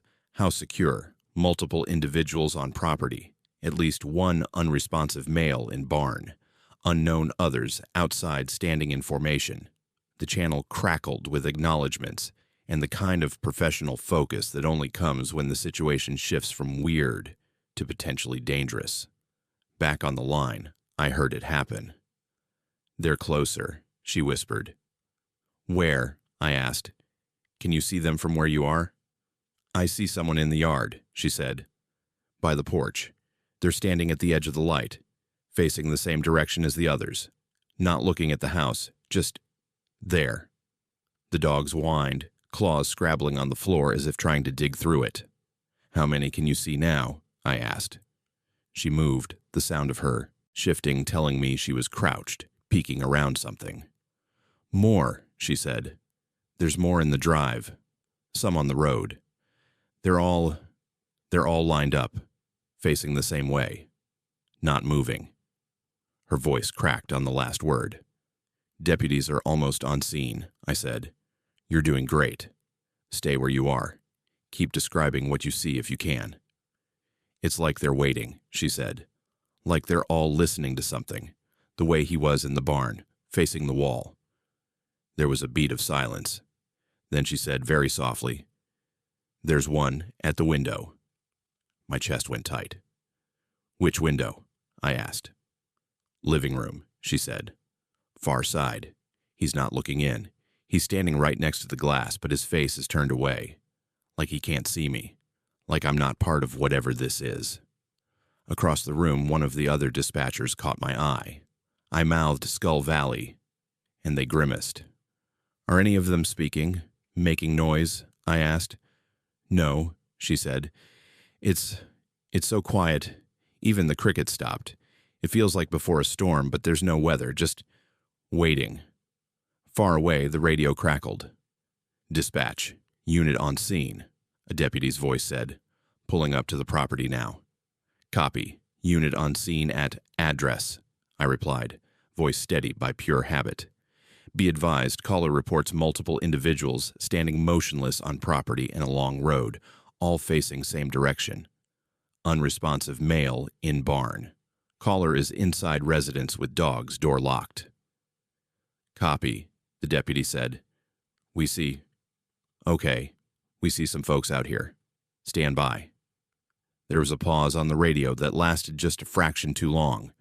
On the phone, the caller whispered, They're all turning. Turning how? I asked. Together, she said. All of them. They're all shifting, facing the same point. The line went to static. Not a normal drop. Not the clean cut of a bad cell signal. This was a rising hiss that filled my ears, swallowing her voice mid-word. For a second, I thought it was my headset. I yanked it off. The static was still there, faintly, bleeding into the air of the dispatch room. Caller, are you there? I said, but my voice sounded like it was coming from down a tunnel. The radio crackled. Dispatch, we've got multiple subjects standing in the road and on the property, the deputy said, his voice tighter now. They're not responding to commands. They're all facing the same direction. That's odd. Another unit chimed in. They're lined up on the easement, too. I count at least 11 out here. No visible weapons. No reaction to lights or sirens. They're just staring toward the desert. My fingers flew over the keyboard, logging. 11. Same direction. No response. Can you make contact with the caller? I asked into the radio. We've lost them on the line. We're approaching the house now, came the reply. Doors closed. Lights on. Stand by. The static in my headset suddenly cut. The line went dead. Flat, empty silence. Caller, are you there? I tried again, knowing it was useless. The system showed the call still active, timer ticking up, but no sound coming through. Every second felt like an hour. Then, in the radio's clipped tone, Dispatch, this is unit on scene. House appears empty. Dogs inside, agitated, no sign of caller. My stomach dropped. What about the male in the barn? I asked. Checking now, came the answer. Another stretch of airless silence. Dispatch, the deputy said finally. We've got one male in the barn, standing facing the wall, unresponsive to verbal commands. Vitals present, no visible injuries. We've got others on the property and nearby roadway in similar condition. Eyes open, fixed, all facing approximately the same bearing. We're going to need more units. Copy, I said, voice sounding distant in my own ears. Do you have a count on total individuals? Hold on, he said. A few seconds later, we're counting 11 sets of footprints in the dirt leading away from the house. All appear to be adult size. Tracks head out into the desert behind the property. They just stop about 2 miles out. Stop, I repeated. They end, he said. No turn, no scuffle, no drag marks. They just stop. Like they walked into something that isn't here. The report that went into the system that night was longer than most. It used words like catatonic, unresponsive, fixed gaze, oriented toward unknown point. The caller remained unlocated. The footprints were photographed, measured, documented. The official language wrapped itself around something that didn't fit inside it. People above my pay grade took over. There were follow-up interviews.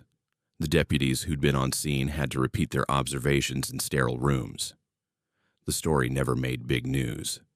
Rural weirdness rarely does. But I remember the call.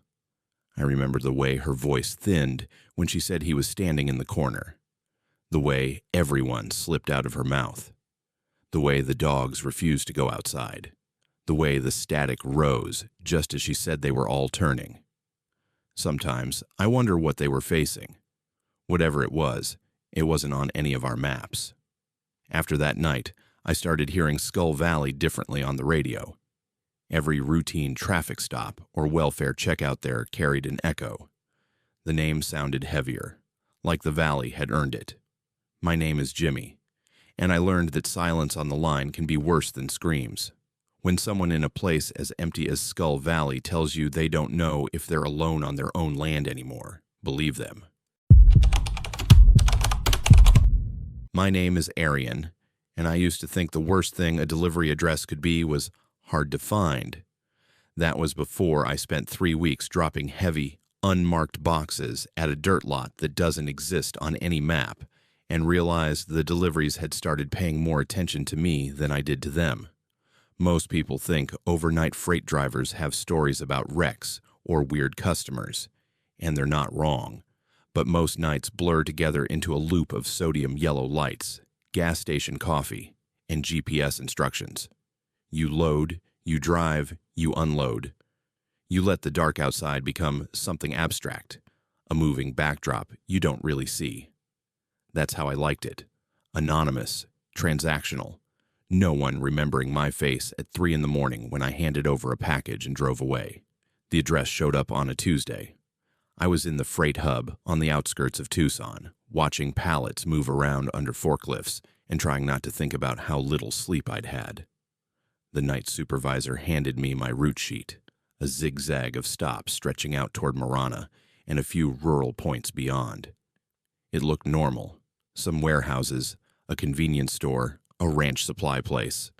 Then my eyes caught on one entry. No business name, just an address.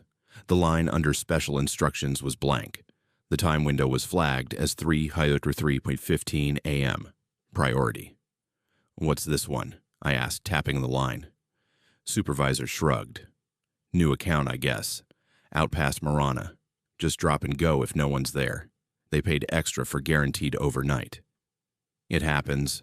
Weird addresses, one-off drops, companies ordering parts to the middle of nowhere, rich folks shipping something to a ranch gate.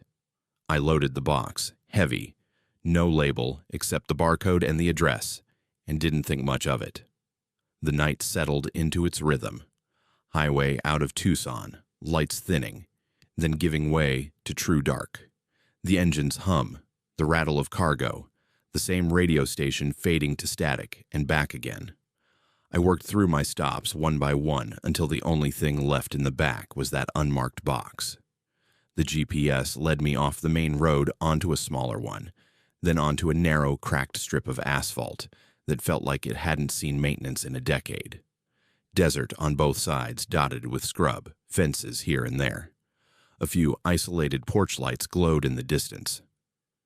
"Turn right," the GPS said. There was no road. I slowed, headlights sweeping over flat desert and a sagging barbed wire fence. The map showed a line where my route should continue, but the world outside the windshield refused to match it. I rolled past, turned around, checked again from the other direction. Same thing. The arrow on the screen floated over nothing. I checked the printed address, checked the coordinates the dispatch system had pinned. Everything said I was where I was supposed to be. I killed the GPS voice, eased the truck off the asphalt onto the hard-packed dirt by the fence, and rolled forward until the headlights painted a small open space in front of me. It was just that, a dirt lot. No building, no mailbox, no gate with a company logo, just bare ground, some tire tracks, and a few tumbleweeds caught against a fence post. I sat there, fingers drumming the steering wheel, debating whether to call in. It would sound stupid. "Hey, the address is a hole in the desert." The last thing I wanted was to be that driver who needed hand-holding on a new route. "Drop and go," I muttered. "They know what they gave us." I hauled the box out of the back. It was heavier than it looked, mass-dense and uneven, like whatever was inside shifted just enough to throw off my balance. No rattle, no clink, just a slow, wrong slide. I carried it to the middle of the lot, feeling foolish and exposed under the stars. The night was cold the way desert nights are, dry, sharp, biting through my jacket at the seams. There was no wind, but my breath fogged faintly when I set the box down. "Here you go," I said to nobody, more to break the silence than anything else. Back in the truck, I scanned the delivery as left at location, marked a signature line with NA, and drove away. The address dropped off my list, and by the time I hit the next stop, I'd already filed it under weird, but done. 2 nights later, it was back. Same unmarked box, same address, same time window. The line on my route sheet looked like a copy-paste. Thought that was a one-off, I said to the supervisor. They booked a series, he replied. Weekly, I think. Maybe more. Good money. I drove it out again. This time I knew what to expect. The fake road on the map, the turn into dirt, the empty lot, except it wasn't completely empty. There were marks where I'd left the first box, not just tire tracks, indentations in the dirt, the crisp, rectangular outline of where the cardboard had sat. Next to it, overlapping slightly, was another fainter rectangle, like someone had put a second box next to the first and then taken both away. The wind hadn't erased them yet. No footprints, no scuff marks, just those shapes. I told myself some farmhand had driven up in a smaller truck after I left, grabbed the box, and driven off. That explained everything except why there were 2 outlines. The second box weighed the same, wrong heaviness, as the first. The contents shifted with the same sluggish resistance when I carried it. I set it down next to the fading rectangles, scanned it, and left. It became routine faster than it should have. By the end of the first week, I'd made 3 deliveries to that lot. Each time the previous box was gone, leaving only impressions in the dirt. Each time, the GPS pretended there was a road that didn't exist. Each time I felt a little more like I was doing something I shouldn't, but not enough to argue with a steady job. The third week, the route changed, not on paper. On paper, it was the same. Stop after stop in a familiar pattern, but the lot drop moved from once a week to every shift. The time window tightened to exactly 3 a.m., not a minute earlier, not a minute later. The system flagged it in red. Customer must be important, I joked to one of the other drivers. He frowned. What customer? I thought that line was internal. What do you mean? I've seen it on the board, he said. That address. But it isn't tied to an account in the system. It just says Hub, Special. Didn't think it was real. I didn't like that. The night they doubled the boxes, I almost refused. I opened the truck to see 2 unmarked cartons sitting side by side, labels identical except for the tracking numbers. When I checked my scanner, the 3 a.m. lot drop now had quantity 2. The dirt lot was darker than usual when I rolled in. My headlights were the only light. No faint glow from distant houses. No stars visible through the thin cloud cover that had rolled in from nowhere. Just a low ceiling of gray, swallowing everything above the truck. I killed the engine and stepped out into a cold that felt 1 degree too deep. The ground where I'd been leaving boxes was a patchwork of overlapping rectangles now, like the ghost prints of deliveries past. Each outline was just slightly offset from the last, as if whoever collected them never put them back down in the exact same place. I carried the first box out and set it down. The air seemed to press against my eardrums, heavy and thick, muting even the crunch of my boots. When I went back for the second box, I realized my hands were shaking. It shifted as I lifted it. Not much, just enough for the weight inside to roll gently, like something turning over very slowly. I held it close for a second, listening. Nothing. No ticking, no slosh, no mechanical whir, just the sound of my own blood rushing in my ears. I set it beside the first and turned to go. Something in the top box slid. That's the only way I can describe it. A gentle, internal shift, like the adjustment of a spine. The cardboard bulged for a heartbeat, sides bowing out slightly, then relaxed. I froze. Secure packaging, I told myself. Temperature change, settling, physics. The air around me felt suddenly colder. The hair on the back of my neck stood up. I walked back to the truck faster than I meant to, shut the door a little harder than I should have, and drove until the lot was swallowed by the rearview mirror. I thought that was the worst of it, until the boxes started coming home. It didn't happen dramatically. There was no package on my porch at midnight with a mysterious note. It was smaller, quieter, insidious. The first sign was a photo.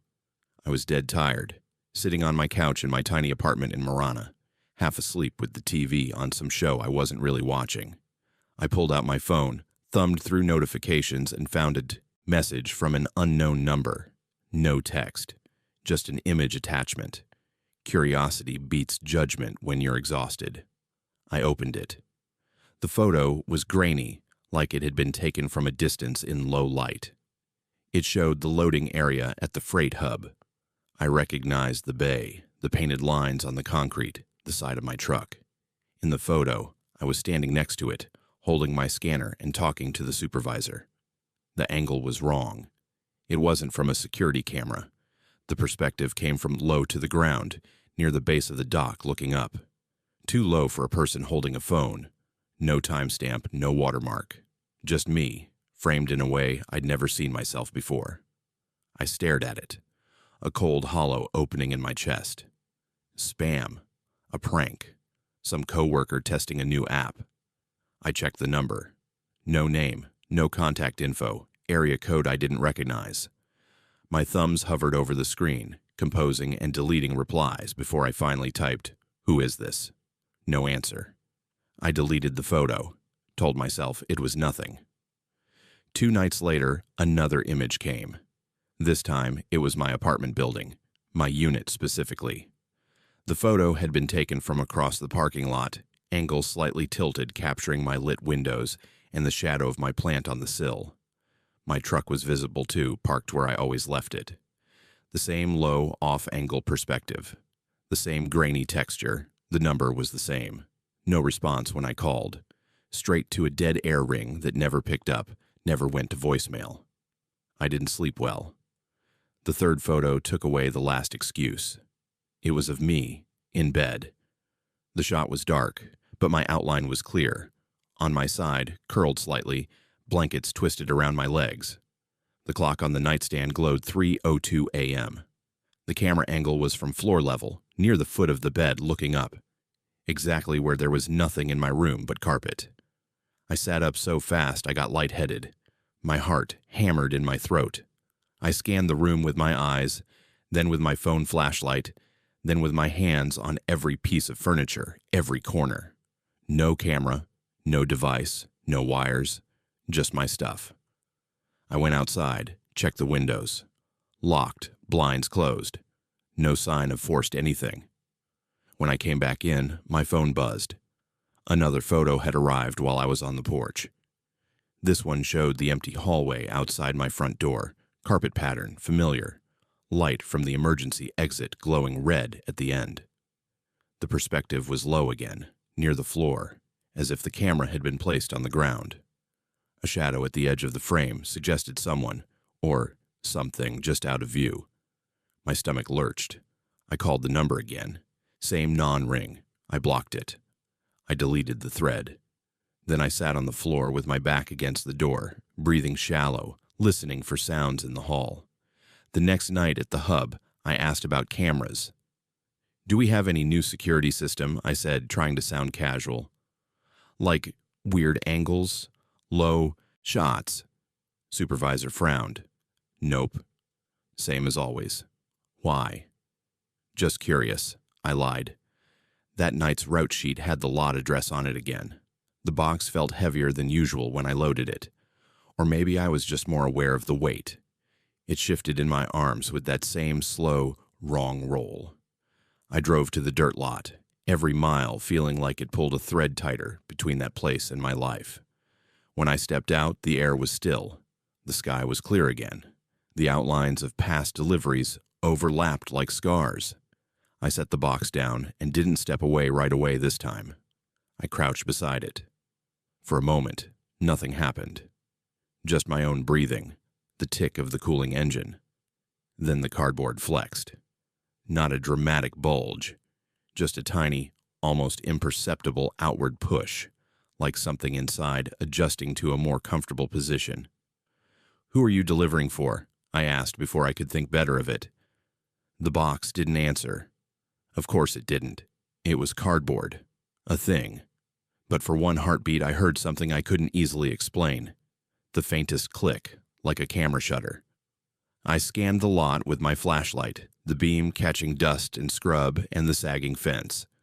No footprints, no tire tracks besides my own, no sign of anyone else. The next photo came an hour after I got home. It showed me in the truck that night, leaning over the box in the lot, face half lit by my headlamp. The angle was low, near the ground, directly opposite where I'd been crouching, like the picture had been taken from the box's point of view. I quit the job a week later. I told the supervisor I was tired of nights, that I needed something more stable, maybe day routes, or a different line of work entirely. He frowned, said I was one of their best overnight drivers, asked if a raise would help. "It's not the money," I said, which is how you know something's really wrong. I didn't mention the lot, or the boxes, or the photos that kept coming from numbers I blocked as fast as they appeared. Pictures of me at the gas station, reflected in a window. Pictures of me at the grocery store, picking up coffee. Always from too low to be another person.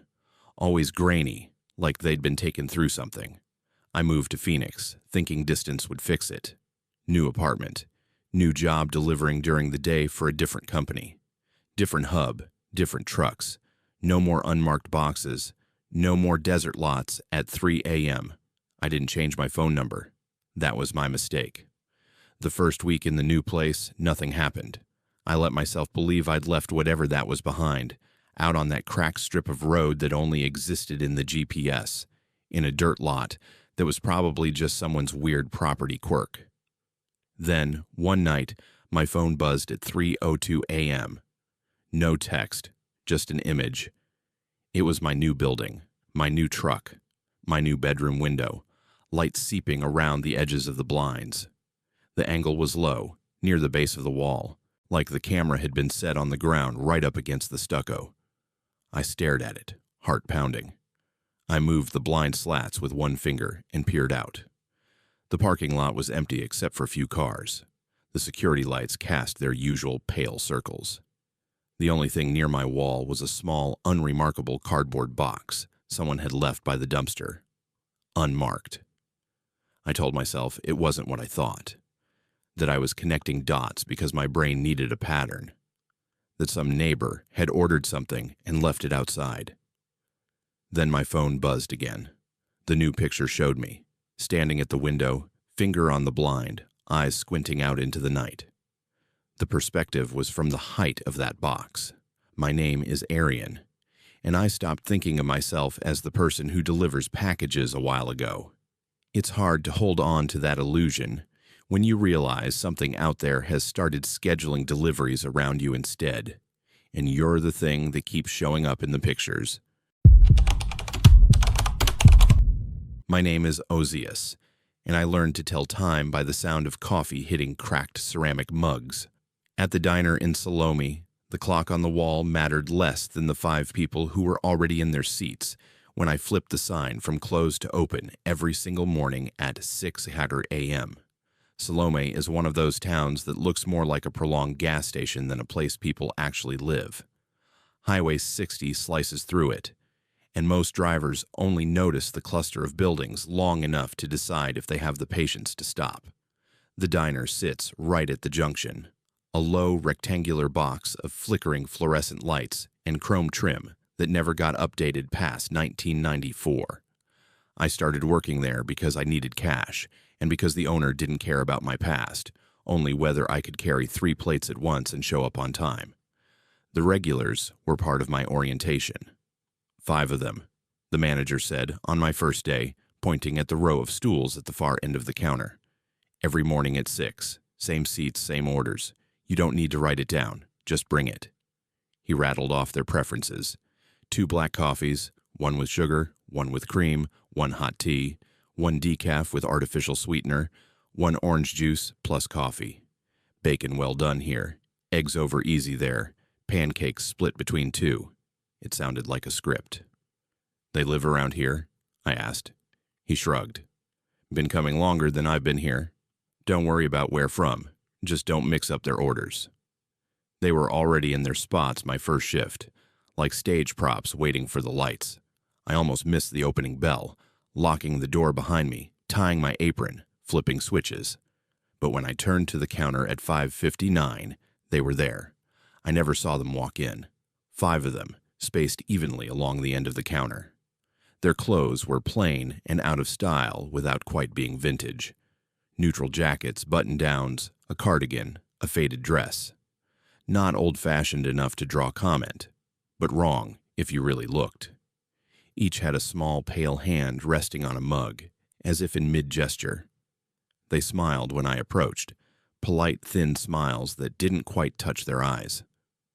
"Morning," I said, more chipper than I felt. "Coffee and the usual." 5 nods, perfectly out of sync, enough not to look rehearsed, perfectly in sync enough to feel like they were. They didn't talk much that first day. A few generic comments about the weather, about how quiet the highway was, about nothing at all. I moved between tables and counter, refilling mugs that never seemed to get empty and dropping plates that were always eaten at the same pace. Every morning, it was the same. 5 at 6. If I opened the door at 5:55, the dining room was empty. If I turned around at 6:30, they were there. I started checking the parking lot on purpose, leaning out just before opening, scanning for cars I didn't recognize. Sometimes there were pickups, sometimes an RV, sometimes nothing at all. But whether the lot was full or bare, when 6 hit, they were on those stools. One slow afternoon, I ended up killing time in the storage room and found the stack of staff photos. They were stuffed in a folder in a desk drawer. Polaroids and old prints, some sun-faded, some curling at the edges. Groups of employees in different uniforms, name tags with fonts that had gone out of style, haircuts that looked like time capsules. The diner itself changed in little ways, new paint, different coffee machines, but always the same bones. In one photo, dated 1994, a group of 5 sat at the far end of the counter. Same seats, same clothes, same faces. My first instinct was to tell myself it was a coincidence. People can look alike. Styles come back around. Maybe these were their parents, or some relatives, or something. Then I looked closer. The pattern on the cardigan, the stain on the jacket sleeve, the way one of them held a mug with 2 fingers just so. It wasn't similar. It was identical. The only difference was the quality of the film. "Ozias, you on a break or did you die in there?" the manager called. I shoved the photos back into the folder and went out. When I passed the end of the counter, the 5 were watching me. Not in a creepy way, just there, present, eyes on me for half a second longer than usual. "You look like you've seen a ghost," one of them said lightly. "Just old pictures," I replied, trying to sound casual. "This place has been here a while, huh?" "All places have," another said. "Underneath." I laughed because I didn't know what else to do and went back to wiping tables that were already clean. The next morning, I messed up. I brought the orange juice to the wrong stool. It was a small error. First week fatigue, distracted by a trucker complaining about his check, but I set the glass down in front of the wrong regular. The one who usually drank black coffee looked at it, then up at me. For a second, the whole diner seemed to go quiet. "That's not mine," they said. Their voice wasn't angry. It wasn't anything. It was flat, like a note played on an instrument missing a string. "I'm so sorry," I said quickly, swapping the drinks. "Long night. Won't happen again." The manager, standing in the pass window, had gone pale. After the rush, he pulled me into the back. "Don't do that again," he said, voice low. "It was just juice," I said. "They didn't even get mad." "That's not the point," he said. "You're not supposed to notice them. Not like that. They don't like being noticed." The words hit something in me that had already been uneasy. "What do you mean, notice?" I asked. "They've been coming here for decades, the same exact way. Isn't that weird to you?" He wiped his hands on a towel that didn't need wiping. "You ever wonder how this place stays open?" he asked, instead of answering. "We're out in the middle of nowhere. People pass through, sure, but not enough to keep the lights on as long as they've been on. Some things you just let be. You learn the pattern, and you don't poke at it. Are they? I started, then stopped. Saying alive or human felt like crossing a line. They'll keep coming as long as they're not disturbed, he said. We make the coffee. We take their orders. We don't move their drinks around like they're just anybody. He tried to turn it into a joke with a weak smile, but his eyes didn't match. After that, I couldn't unnotice them. I watched how they never aged day to day, which is normal until you realize the days might not be the relevant unit. I watched how they never came in at any other time. Never dinner, never lunch, never a random afternoon. I noticed how sometimes, when the early sun hit the front windows just right, their reflections in the glass lagged a fraction of a second behind their movements. On a stormy morning, when rain hammered the roof so hard we could barely hear the orders from the back booths, the five sat dry and untouched, their jackets unspotted despite the fact that everyone else came in dripping. When a power flicker briefly killed the fluorescence, plunging the diner into dim gray, their silhouettes seemed just a little darker than everything else. They talked, but their conversations went nowhere. "How's the weather?" one would ask. "About the same," another would reply. "Highway's quiet," a third would observe. "Not as quiet as it will be," someone else would say. The words never built to anything. They were placeholders, the shape of human small talk, without any of the heat. My last shift there, one of them called me by name. It doesn't sound like much. From regular customers, it can be flattering. From them, it felt like a door I hadn't meant to open. "Ozias," one said as I topped off coffee. "You're thinking of leaving." I almost dropped the pot. "How do you figure?" I asked, attempting a shrug. "Everyone thinks about leaving Salome." "You're not from here," another added. "The road still pulls on you." They all looked at me then, 5 sets of eyes that had seen at least since 1994, maybe longer. "I've been saving up," I admitted, because lying suddenly felt pointless. "Got a line on a job in Phoenix. Might go at the end of the month." The one with the cardigan nodded, as if I'd confirmed something they'd already known. "Good," they said. "You should serve just one more morning. Then you should go." It sounded less like advice and more like instruction. "What happens if I stay?" I asked, and regretted the question immediately. All 5 of them smiled at once. "You start to feel like the chairs need you," one said. "Like the coffee tastes wrong if you're not the one pouring it." "You start measuring time by our orders," another added. "You stop noticing the days," a third finished. "Only the mornings." The manager called my name from the pass. Plates were up. The moment broke. On my last day, the 5 were in their seats at 6, as always. I poured, plated, cleared, made change, wiped counters. When I handed over their check, it was always the same amount, paid in worn bills. They each looked at me in turn. "Safe travels," one said. "Watch the road," another added. "Come back and tell us if the coffee tastes different anywhere else," a third said, almost joking. I nodded, throat tight, and stuffed the tips in my apron. Driving away from Salome later that afternoon, the diner shrank in my rearview mirror, its sign buzzing faintly in the heat.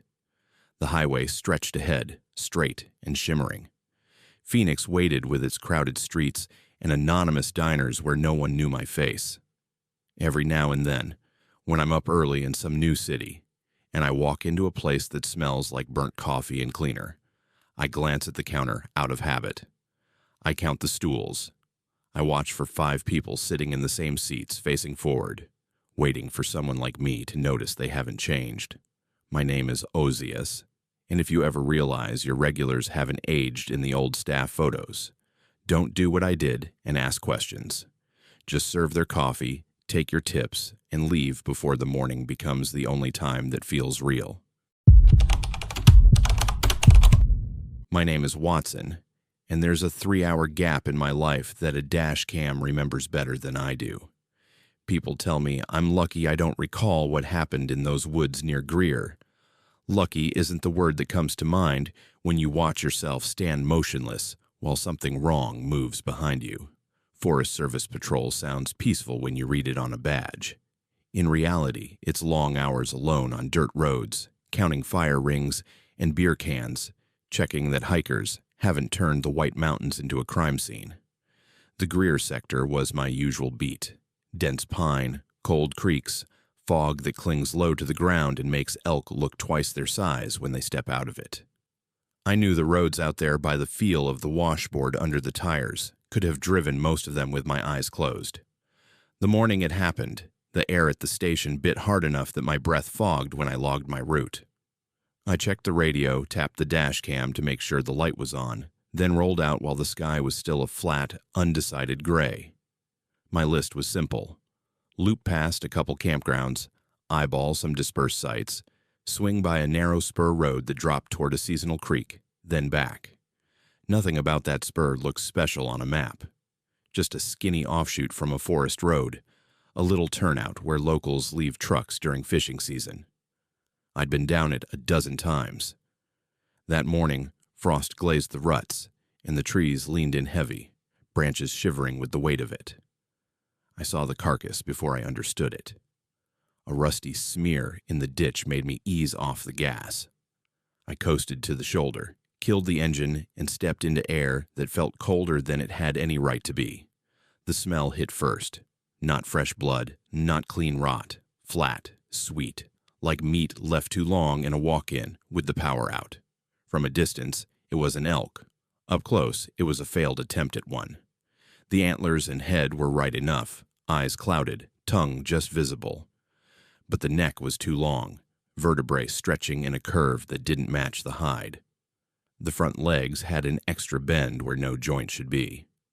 Hindquarters cocked at strangled angles like someone had dislocated them and jammed them back wrong. Everything technically in the right place, just with one part too many. I told myself poachers had butchered it badly and scavengers had finished the job. That explained nothing, but it was a word I could write in a report. Under a loose flap of hide, the blood wasn't just splashed, it was arranged. Lines curled into a spiral under the ribs, tightening toward a center point. Not drag marks, not coyote chaos. Careful. The woods went quiet while I stared. Woods are never truly silent. There's always some background stitch, birds, wind in needles, a distant truck, water moving under ice. Here, all of that dropped out. No drip, no rustle, no croak. Even the faint ticking of my cooling engine felt muffled, like sound itself had thinned. Fog started sliding in through the trees, hugging the ground instead of floating above it. It moved wrong, no breeze, just a low, deliberate gathering, knitting itself between trunks until the forest beyond the ditch was a wall of white and dark stripes. My hand went to the radio mic and never quite closed. Saying what I was seeing out loud felt like a bad idea. I stepped closer instead. That's the part that bothers me when I think about it later. Not that I was curious, that's the job, but that every instinct said, back up, and my boots went the other way. My heel hit a slick patch of ice that hadn't been there when I walked down. I remembered the start of a fall, weight tipping, arms going out. Then nothing. No impact, no black, no weird dream. Just a cut. I was standing by the ditch again. Same road, same truck behind me, same carcass at my feet. But the light was wrong. Brighter. The kind of angle you get hours later in the day. My hands hung at my sides. My breath came in big, slow clouds like I'd been running, and then forced myself to stand very still. The dashboard clock said I'd lost 3 hours. The radio hissed to life the second I turned the key. Watson, status check. You copy? Dispatch sounded annoyed, then worried. You've been off the air. Dead spot. I lied, glancing at the signal meter sitting full. I'm fine, just checking a carcass. In the ditch, the spiral under the hide had dried into random flakes. The limbs looked closer to normal. Not right, but less wrong. Like someone had come through while I was absent and cleaned up the most obvious mistakes. Back at the station, I should have logged it as, maybe passed out, see a doctor. Instead, I stared at the dash cam card in my hand until my stomach flipped. On the screen, the truck rolled to a stop and cut out just like I remembered. I saw my reflection ghost in the windshield as I stepped down and walked out of frame. Then the camera just kept going. For a while, it was only trees and fog thickening. A few minutes in, my shape reappeared at the edge of the frame, down by the ditch. I stood facing the trees, back to the truck. I didn't move. Not a scratch, not a shift of weight. I watched enough footage of myself to know my own restless habits.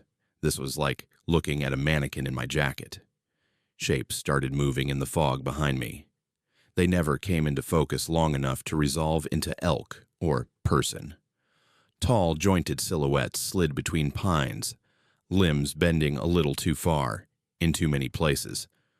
One stepped closer than the others, long arms hanging low, shoulders wrong. It stopped directly behind me. On the screen, its head, or what passed for one, tilted, studying the back of mine. The motion was smooth, free of the little stutters living things have. The picture warped for a second around where we almost touched, a smear of pixels and inverted color. My posture didn't change. For nearly 3 minutes it stood there. At one point, the reflection in the windshield picked up my face in tiny, distorted form. My eyes were open, but not blinking. For a single frozen frame, there was a faint spiral pattern in each iris, coiled tight toward the pupil. Then the fog drew back. The shapes receded. My shoulders twitched. On camera, I turned calmly, walked back to the truck, got in, and drove away. A neat jump over 3 hours of time I don't own anymore. I didn't show that clip to anyone. In my official notes, I wrote, "Camera glitch, timestamp error," turned the card in for replacement, and thanked whatever boring bureaucracy meant no one actually sat down and reviewed hours of patrol video unless something exploded. I put in for a transfer to Flagstaff a month later. "Thought you liked Greer," my supervisor said. "Can't beat that scenery." "Scenery's the problem," I answered, which was as close to the truth as I was willing to get. Different unit, different routes, more people on the trails, fewer stretches where you can go 30 miles without seeing another human. I tell myself it worked. I haven't blacked out on a road since. I haven't found any more animals taken apart and restitched by someone with a bad sense of anatomy. But some mornings, I wake up already lying flat on my back, arms straight at my sides like they'd been placed there. Sometimes I catch my reflection in dark glass and, just for a blink, my eyes look like they're focused past everything I think I'm looking at. I've heard the Greer guys talk in the break room. Elk acting strange. Blood on rock in patterns no one photographs. A hiker who zoned out for an hour and swears the fog in one draw moved like it was breathing. They laugh it off. High altitude, thin air, forest stories. My name is Watson, and I don't hike in that sector anymore. If your engine ever dies on a narrow spur road outside Greer and the woods around you suddenly go too quiet, don't lean over a carcass trying to understand what's wrong with its joints. Get back in your truck, turn around, and be grateful later if you remember every minute it takes you to get home. My name is Catherine, and I used to think pharmacy work was all numbers and bottles. Then the numbers started lining up in a way no human body should survive. Oracle is small enough that you recognize people by the way they walk across the parking lot before you ever see their faces. By my 3rd year, managing the only pharmacy in town, I could glance at a silhouette through the front window and have their refills processed before the bell on the door finished chiming. Blood pressure, meds, cholesterol, inhalers, the usual small-town cocktail. One slow afternoon, I was killing time the way pharmacists do when nothing hurts loudly enough to bring people in, clicking through refill queues, straightening labels, humming along to the tinny radio. A name popped up that I saw once a month without thinking. Over 60, long-time customer, never late picking up. Something about the screen snagged my attention. Not the name, not the drug, but the way every field under current medications was full. 9 prescriptions. All from the same prescriber code. All renewed on the same date. All with the same good through year, listed in a dim gray box, 2003. I frowned and scrolled back through the patient's history. The earliest electronic record I could see started in 2015 when our system changed.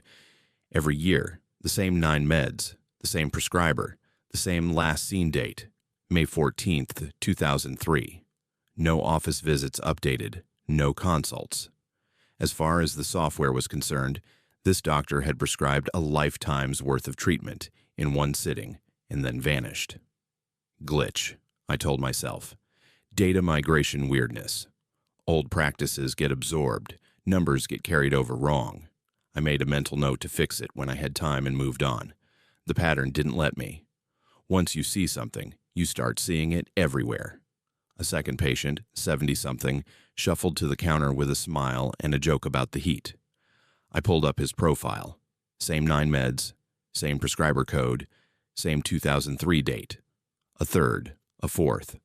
By the end of the week, I knew, without checking, that anyone over 60 who stepped up to my counter would have those same fields filled. Different names, different insurance, same chemical leash. I ran a report. Everyone in town over 60. The spreadsheet came back with a forest of identical entries. 9 medications, each meant for different things, mood, sleep, blood, nerves, stacked into the same little plastic organizers in every house. All traced back to one doctor number. The name attached to that number was just a line in a table until I clicked into the state database out of habit.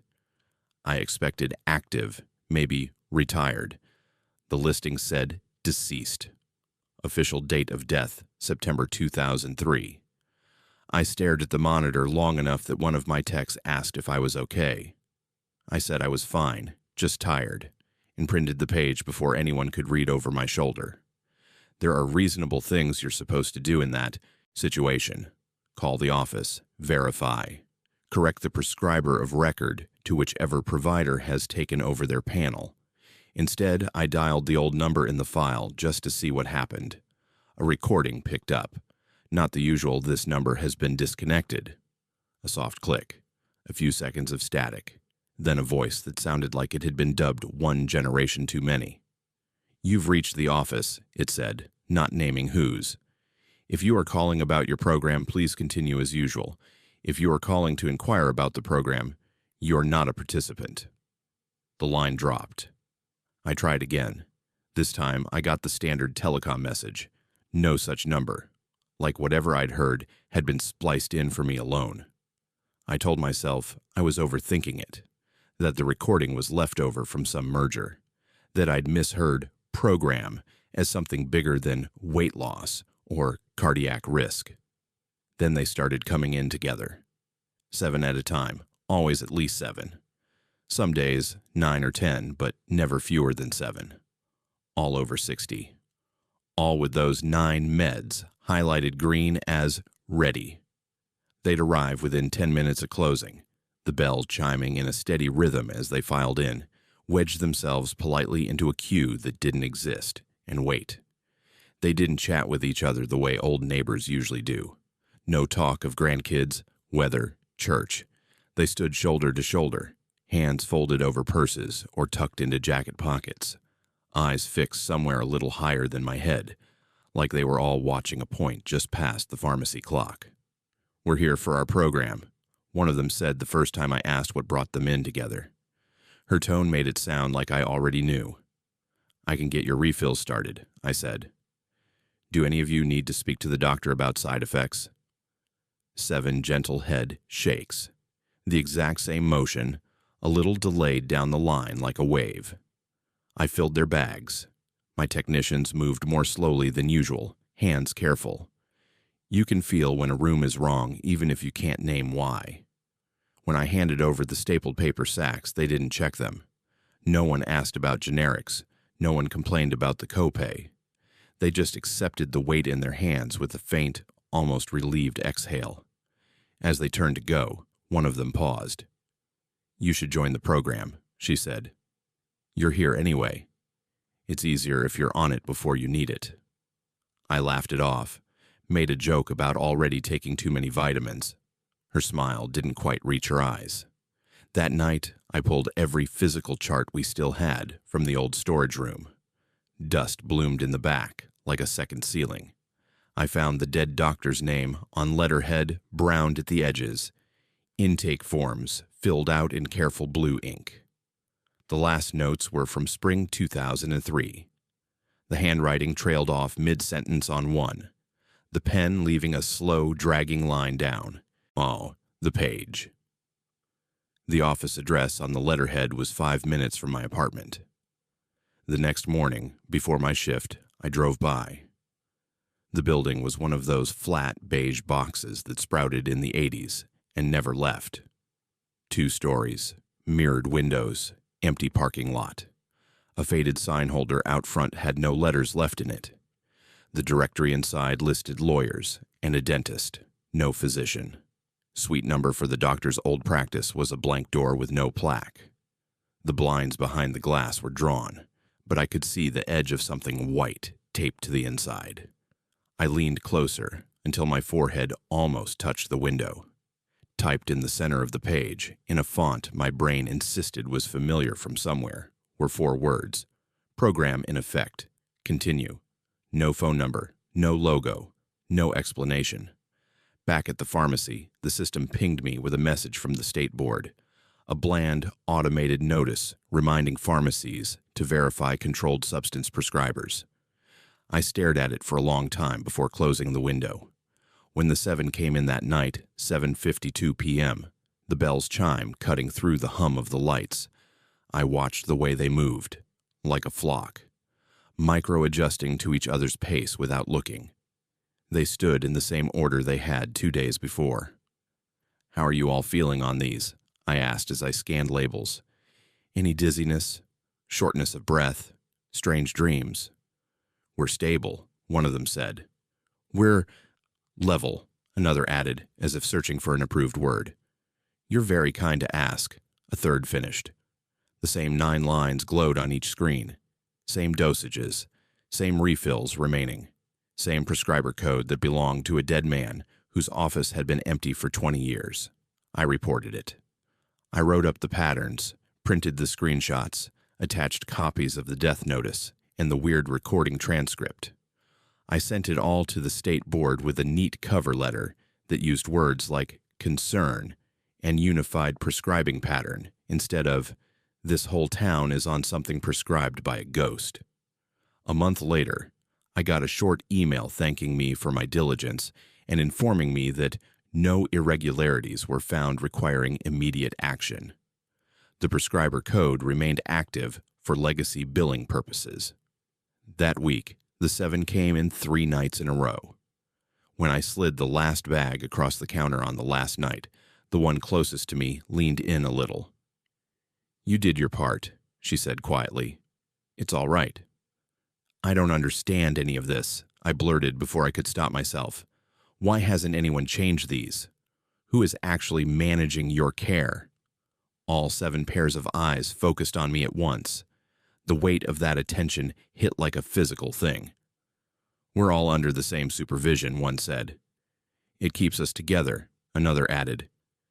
"You'll see," a third murmured, "if you stay." I didn't. Within 2 weeks, I'd transferred to a chain store in Oro Valley. Longer commute, more stress, fewer familiar faces. It felt like coming up for air, even with the corporate nonsense. On my last day in Oracle, just before I turned in my keys, I ran that report one more time. Over 60, current meds, prescriber code. Every line was still green. I printed the list, folded it once, and shoved it into my bag. I don't know why. Souvenir, maybe. Proof that it wasn't just something I imagined during slow shifts and long summers. Every time I go back through Oracle now, visiting a friend, passing on the way to Tucson, I see groups of 7 older folks walking together. At the park, in the grocery store, standing too close to each other in line at the bank. They move in a kind of soft synchrony, like their nervous systems have been tuned to the same frequency. My name is Catherine, and I used to think prescriptions were just numbers in bottles. If anyone ever offers you a program that promises to keep you stable as long as you never stop taking it, Ask one hard question. Who's actually writing it? And did they outlive their patients, or the other way around? My name is Leroy, and I used to think construction work only uncovers bad plumbing and worse wiring. Then we peeled back a floor in Bumblebee and found proof that some rooms were never meant to have an exit. Bumblebee isn't a real town anymore, not the way maps mean it. It's a pause on I-17 between Phoenix and Flagstaff, a cluster of sagging buildings, a few restored facades, a sign about a stagecoach stop that tourists take pictures of before hurrying back to air conditioning. When our crew got hired to stabilize one of the historic structures for preservation, it sounded boring in the way that pays well. Shore up a foundation, fix some rot, make sure nobody falls through the porch while reading the plaque. The building was an old two-story with a false front and a crooked porch, the kind you've seen in a dozen westerns. Somebody had already done half-hearted work on it. Newer lumber, sistered onto old beams, modern nails in antique wood, a fresh padlock on a door that wouldn't stop a determined raccoon. Our job was underneath. Check the crawl space, straighten what we could, pour a new footing where the hill had started to slide. The first day was dust and spiders. We hauled out broken boards and beer cans from kids who'd snuck in over the years. The desert heat pushed up through the floor, turning the crawl space into a low oven. Every move sent powdery dirt into the air, coating our masks and eyelashes. It was miserable, but normal. We only found the cellar because one of the guys put his boot through the floor. He was carrying a beam across the main room when the plank under him gave with a dry crack. He dropped to one knee, cursed, and scrambled back. Where his foot had been, there was a hole wide enough to see blackness beneath the subfloor, deeper than the crawl space we'd already cleared. Thought this place didn't have a basement, someone muttered. It wasn't on the plans. The county had given us copies of the original layout and the last renovation permit. No mention of a cellar, root, or otherwise. But here was a gap where there shouldn't be one, edges too clean to be a random void. We widened the hole carefully, cutting back enough boards to reveal a squared-off opening. Beneath, a set of wooden steps dropped into darkness. They weren't old, not hand-hewn, more like mid-century lumber, newer than the rest of the building, older than us. The top of the staircase was blocked by a door, not a swinging door, a panel braced from our side with a heavy hasp and a modern padlock. Somebody had built a room down there and then locked it from above. My stomach did a slow, unpleasant turn. There's a difference between finding some Prohibition-era stash spot and finding a sealed space no one told you about. One comes with old bottles and maybe a cool story. The other comes with questions. The foreman climbed over, wiped dust off the lock, and frowned. "This isn't on the drawings," he said. "No kidding," I replied. We all did the thing where everyone looks at each other, waiting for someone to say it. Eventually he did. "We open it," he said, but his voice made it sound like he wished someone would argue. The padlock wasn't expensive. Bolt cutters made quick work of it. The hasp creaked when we pulled it aside. When we lifted the panel, a breath of air slipped out. Not cold, not especially foul, just used. Like the inside of a car that's been shut up too long. Our light stabbed down the steps, catching bare dirt walls and the outline of a small room at the bottom. No masonry, no stone. Just a rectangle dug into the hill and held in place by timber and stubbornness. We went down. The ceiling was low enough that we had to hunch. The room was maybe 8 by 10 feet. Someone had laid scraps of plywood over the dirt floor in patches, like they'd been trying to make it less miserable. There were sleeping bags. Not one, but 3, laid out overlapping in the back corner. A cluster of plastic water jugs sat against one wall, some empty, some still a third full. Food wrappers, granola bars, jerky, the kind of things you buy in gas stations, were piled in a crate. A lantern, modern battery-powered, lay on its side. None of it was dusty enough. If this had been abandoned for years, The desert would have left its fingerprints. Fine grit on every surface, webs reclaiming the corners. Instead, it looked like somebody had stepped out and might be back any minute. Then we saw the walls. The dirt was covered in scratches. Not random clawing. The marks had direction. Words had been dug into the packed earth with whatever people down here had on hand. Fingernails, coins, the edges of tin cans. Layers on layers, some deep and old, some shallow and fresh. Names, dates, short, desperate sentences. Help. Can anybody hear us? We're still here. The oldest date I could make out went back years. The newest was 2 weeks ago. For a moment, no one spoke. Our headlamps made our breaths visible, little bursts of white in the dusty air. The room felt smaller with each second we stared. Could be transients, someone said finally, too loudly. You know, folks passing through. Found a place to crash out of the sun.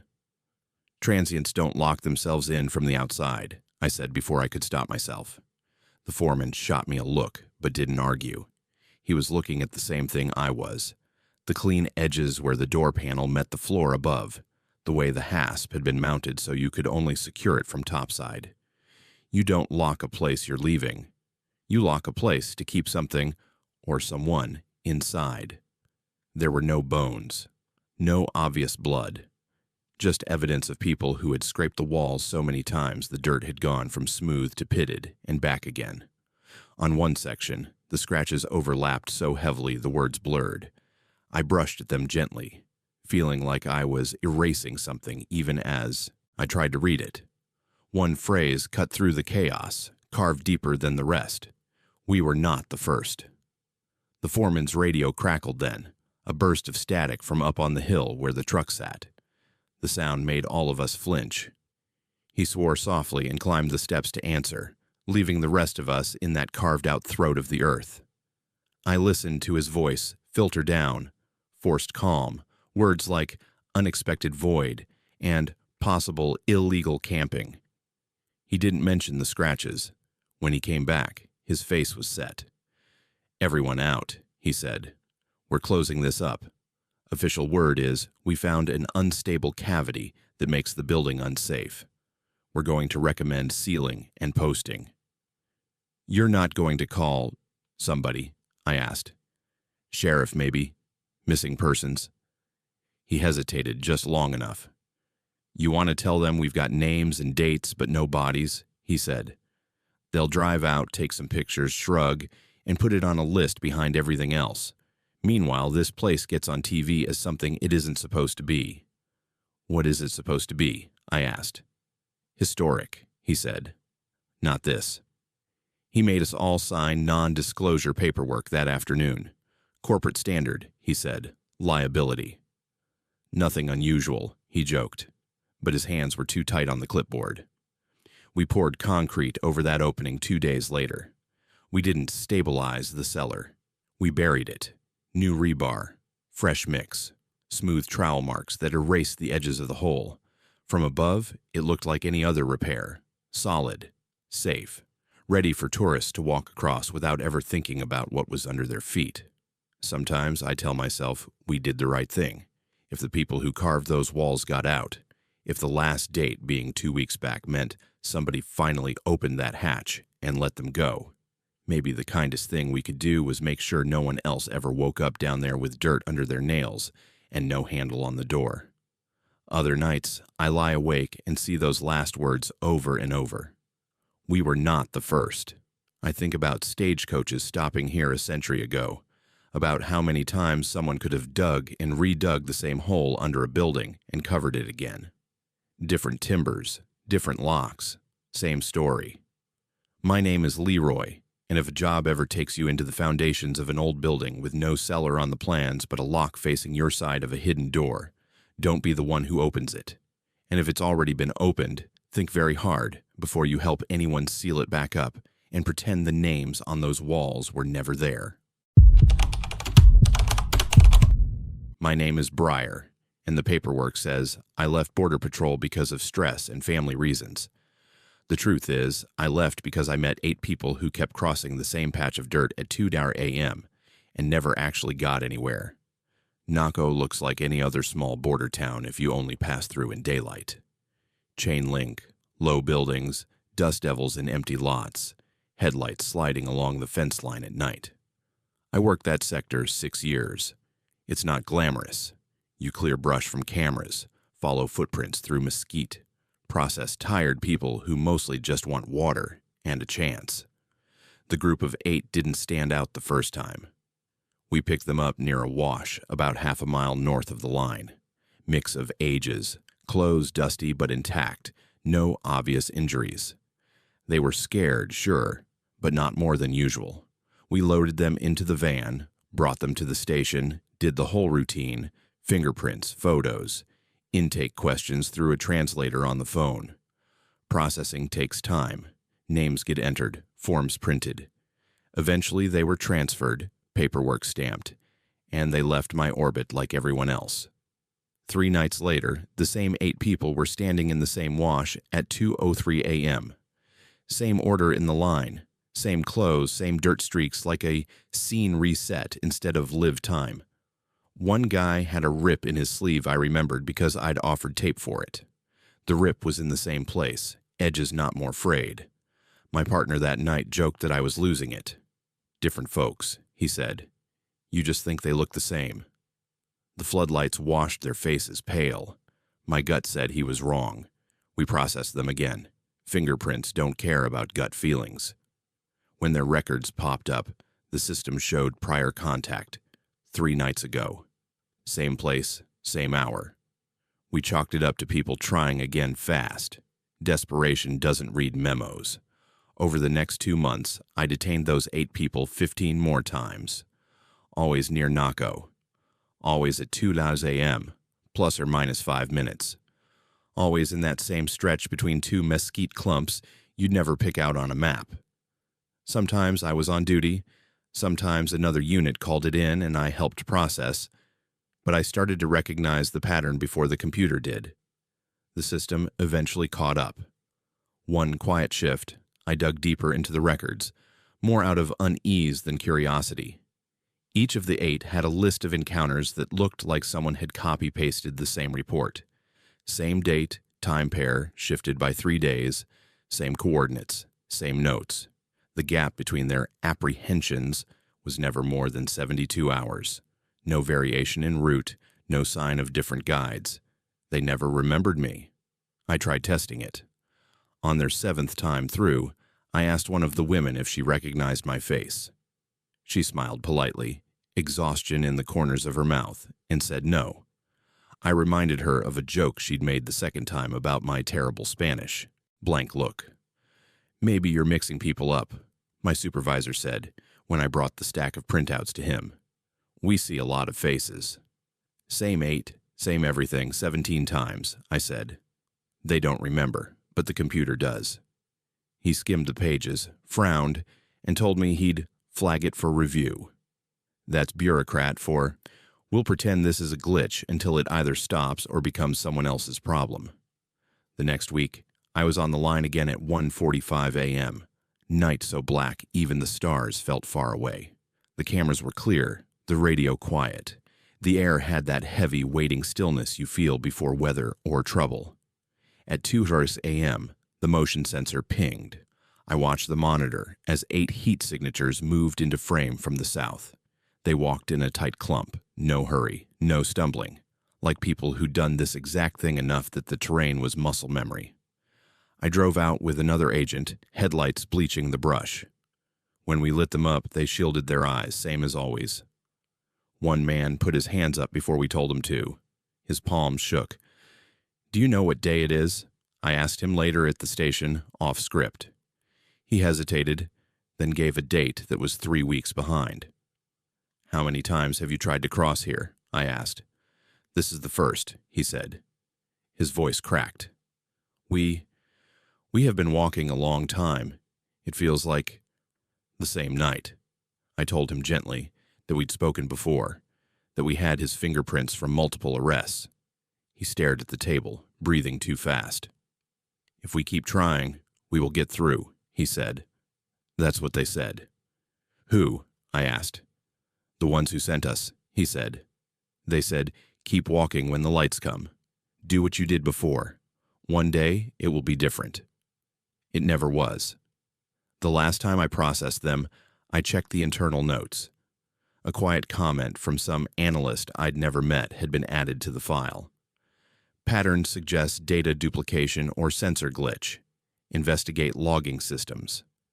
As if the 8 people sitting in front of me existed because a spreadsheet had hiccuped. When we took their fingerprints that night, the scanner stalled. The image on the screen fuzzed for a second, lines doubling, then aligning again. For a heartbeat, I thought I saw my own name flash in a corner field where it shouldn't be. Then the green checkmark appeared, and the system confirmed what it always did. Prior contact at NACO 2 days ago, 2:01 a.m. I requested a transfer to a desk assignment in Phoenix the next week. Officially, I told them it was burnout. Unofficially, I wanted walls between me and that strip of desert, between me and the possibility of stepping outside at 2 a.m. and finding myself on the wrong side of the fence with no memory of how I got there. Sometimes, late at night, I check the shared system from my office terminal. The 8 are still there in the database. The last entries are months old now, no new apprehensions logged. Part of me is relieved. Part of me wonders if the pattern just moved to a different patch of border I don't have access to anymore. My name is Briar, and if you ever find yourself standing in the same place, at the same time making the same choices over and over while the world insists each attempt is new, pay attention. Some loops are made by bad decisions and broken systems, but some feel like the desert itself is taking attendance, and you don't want to find out which kind you're in. If you want more stories like this, make sure you subscribe to Haunted Fears on YouTube, hit the like button, and turn on notifications so you don't miss the next nightmare from the border.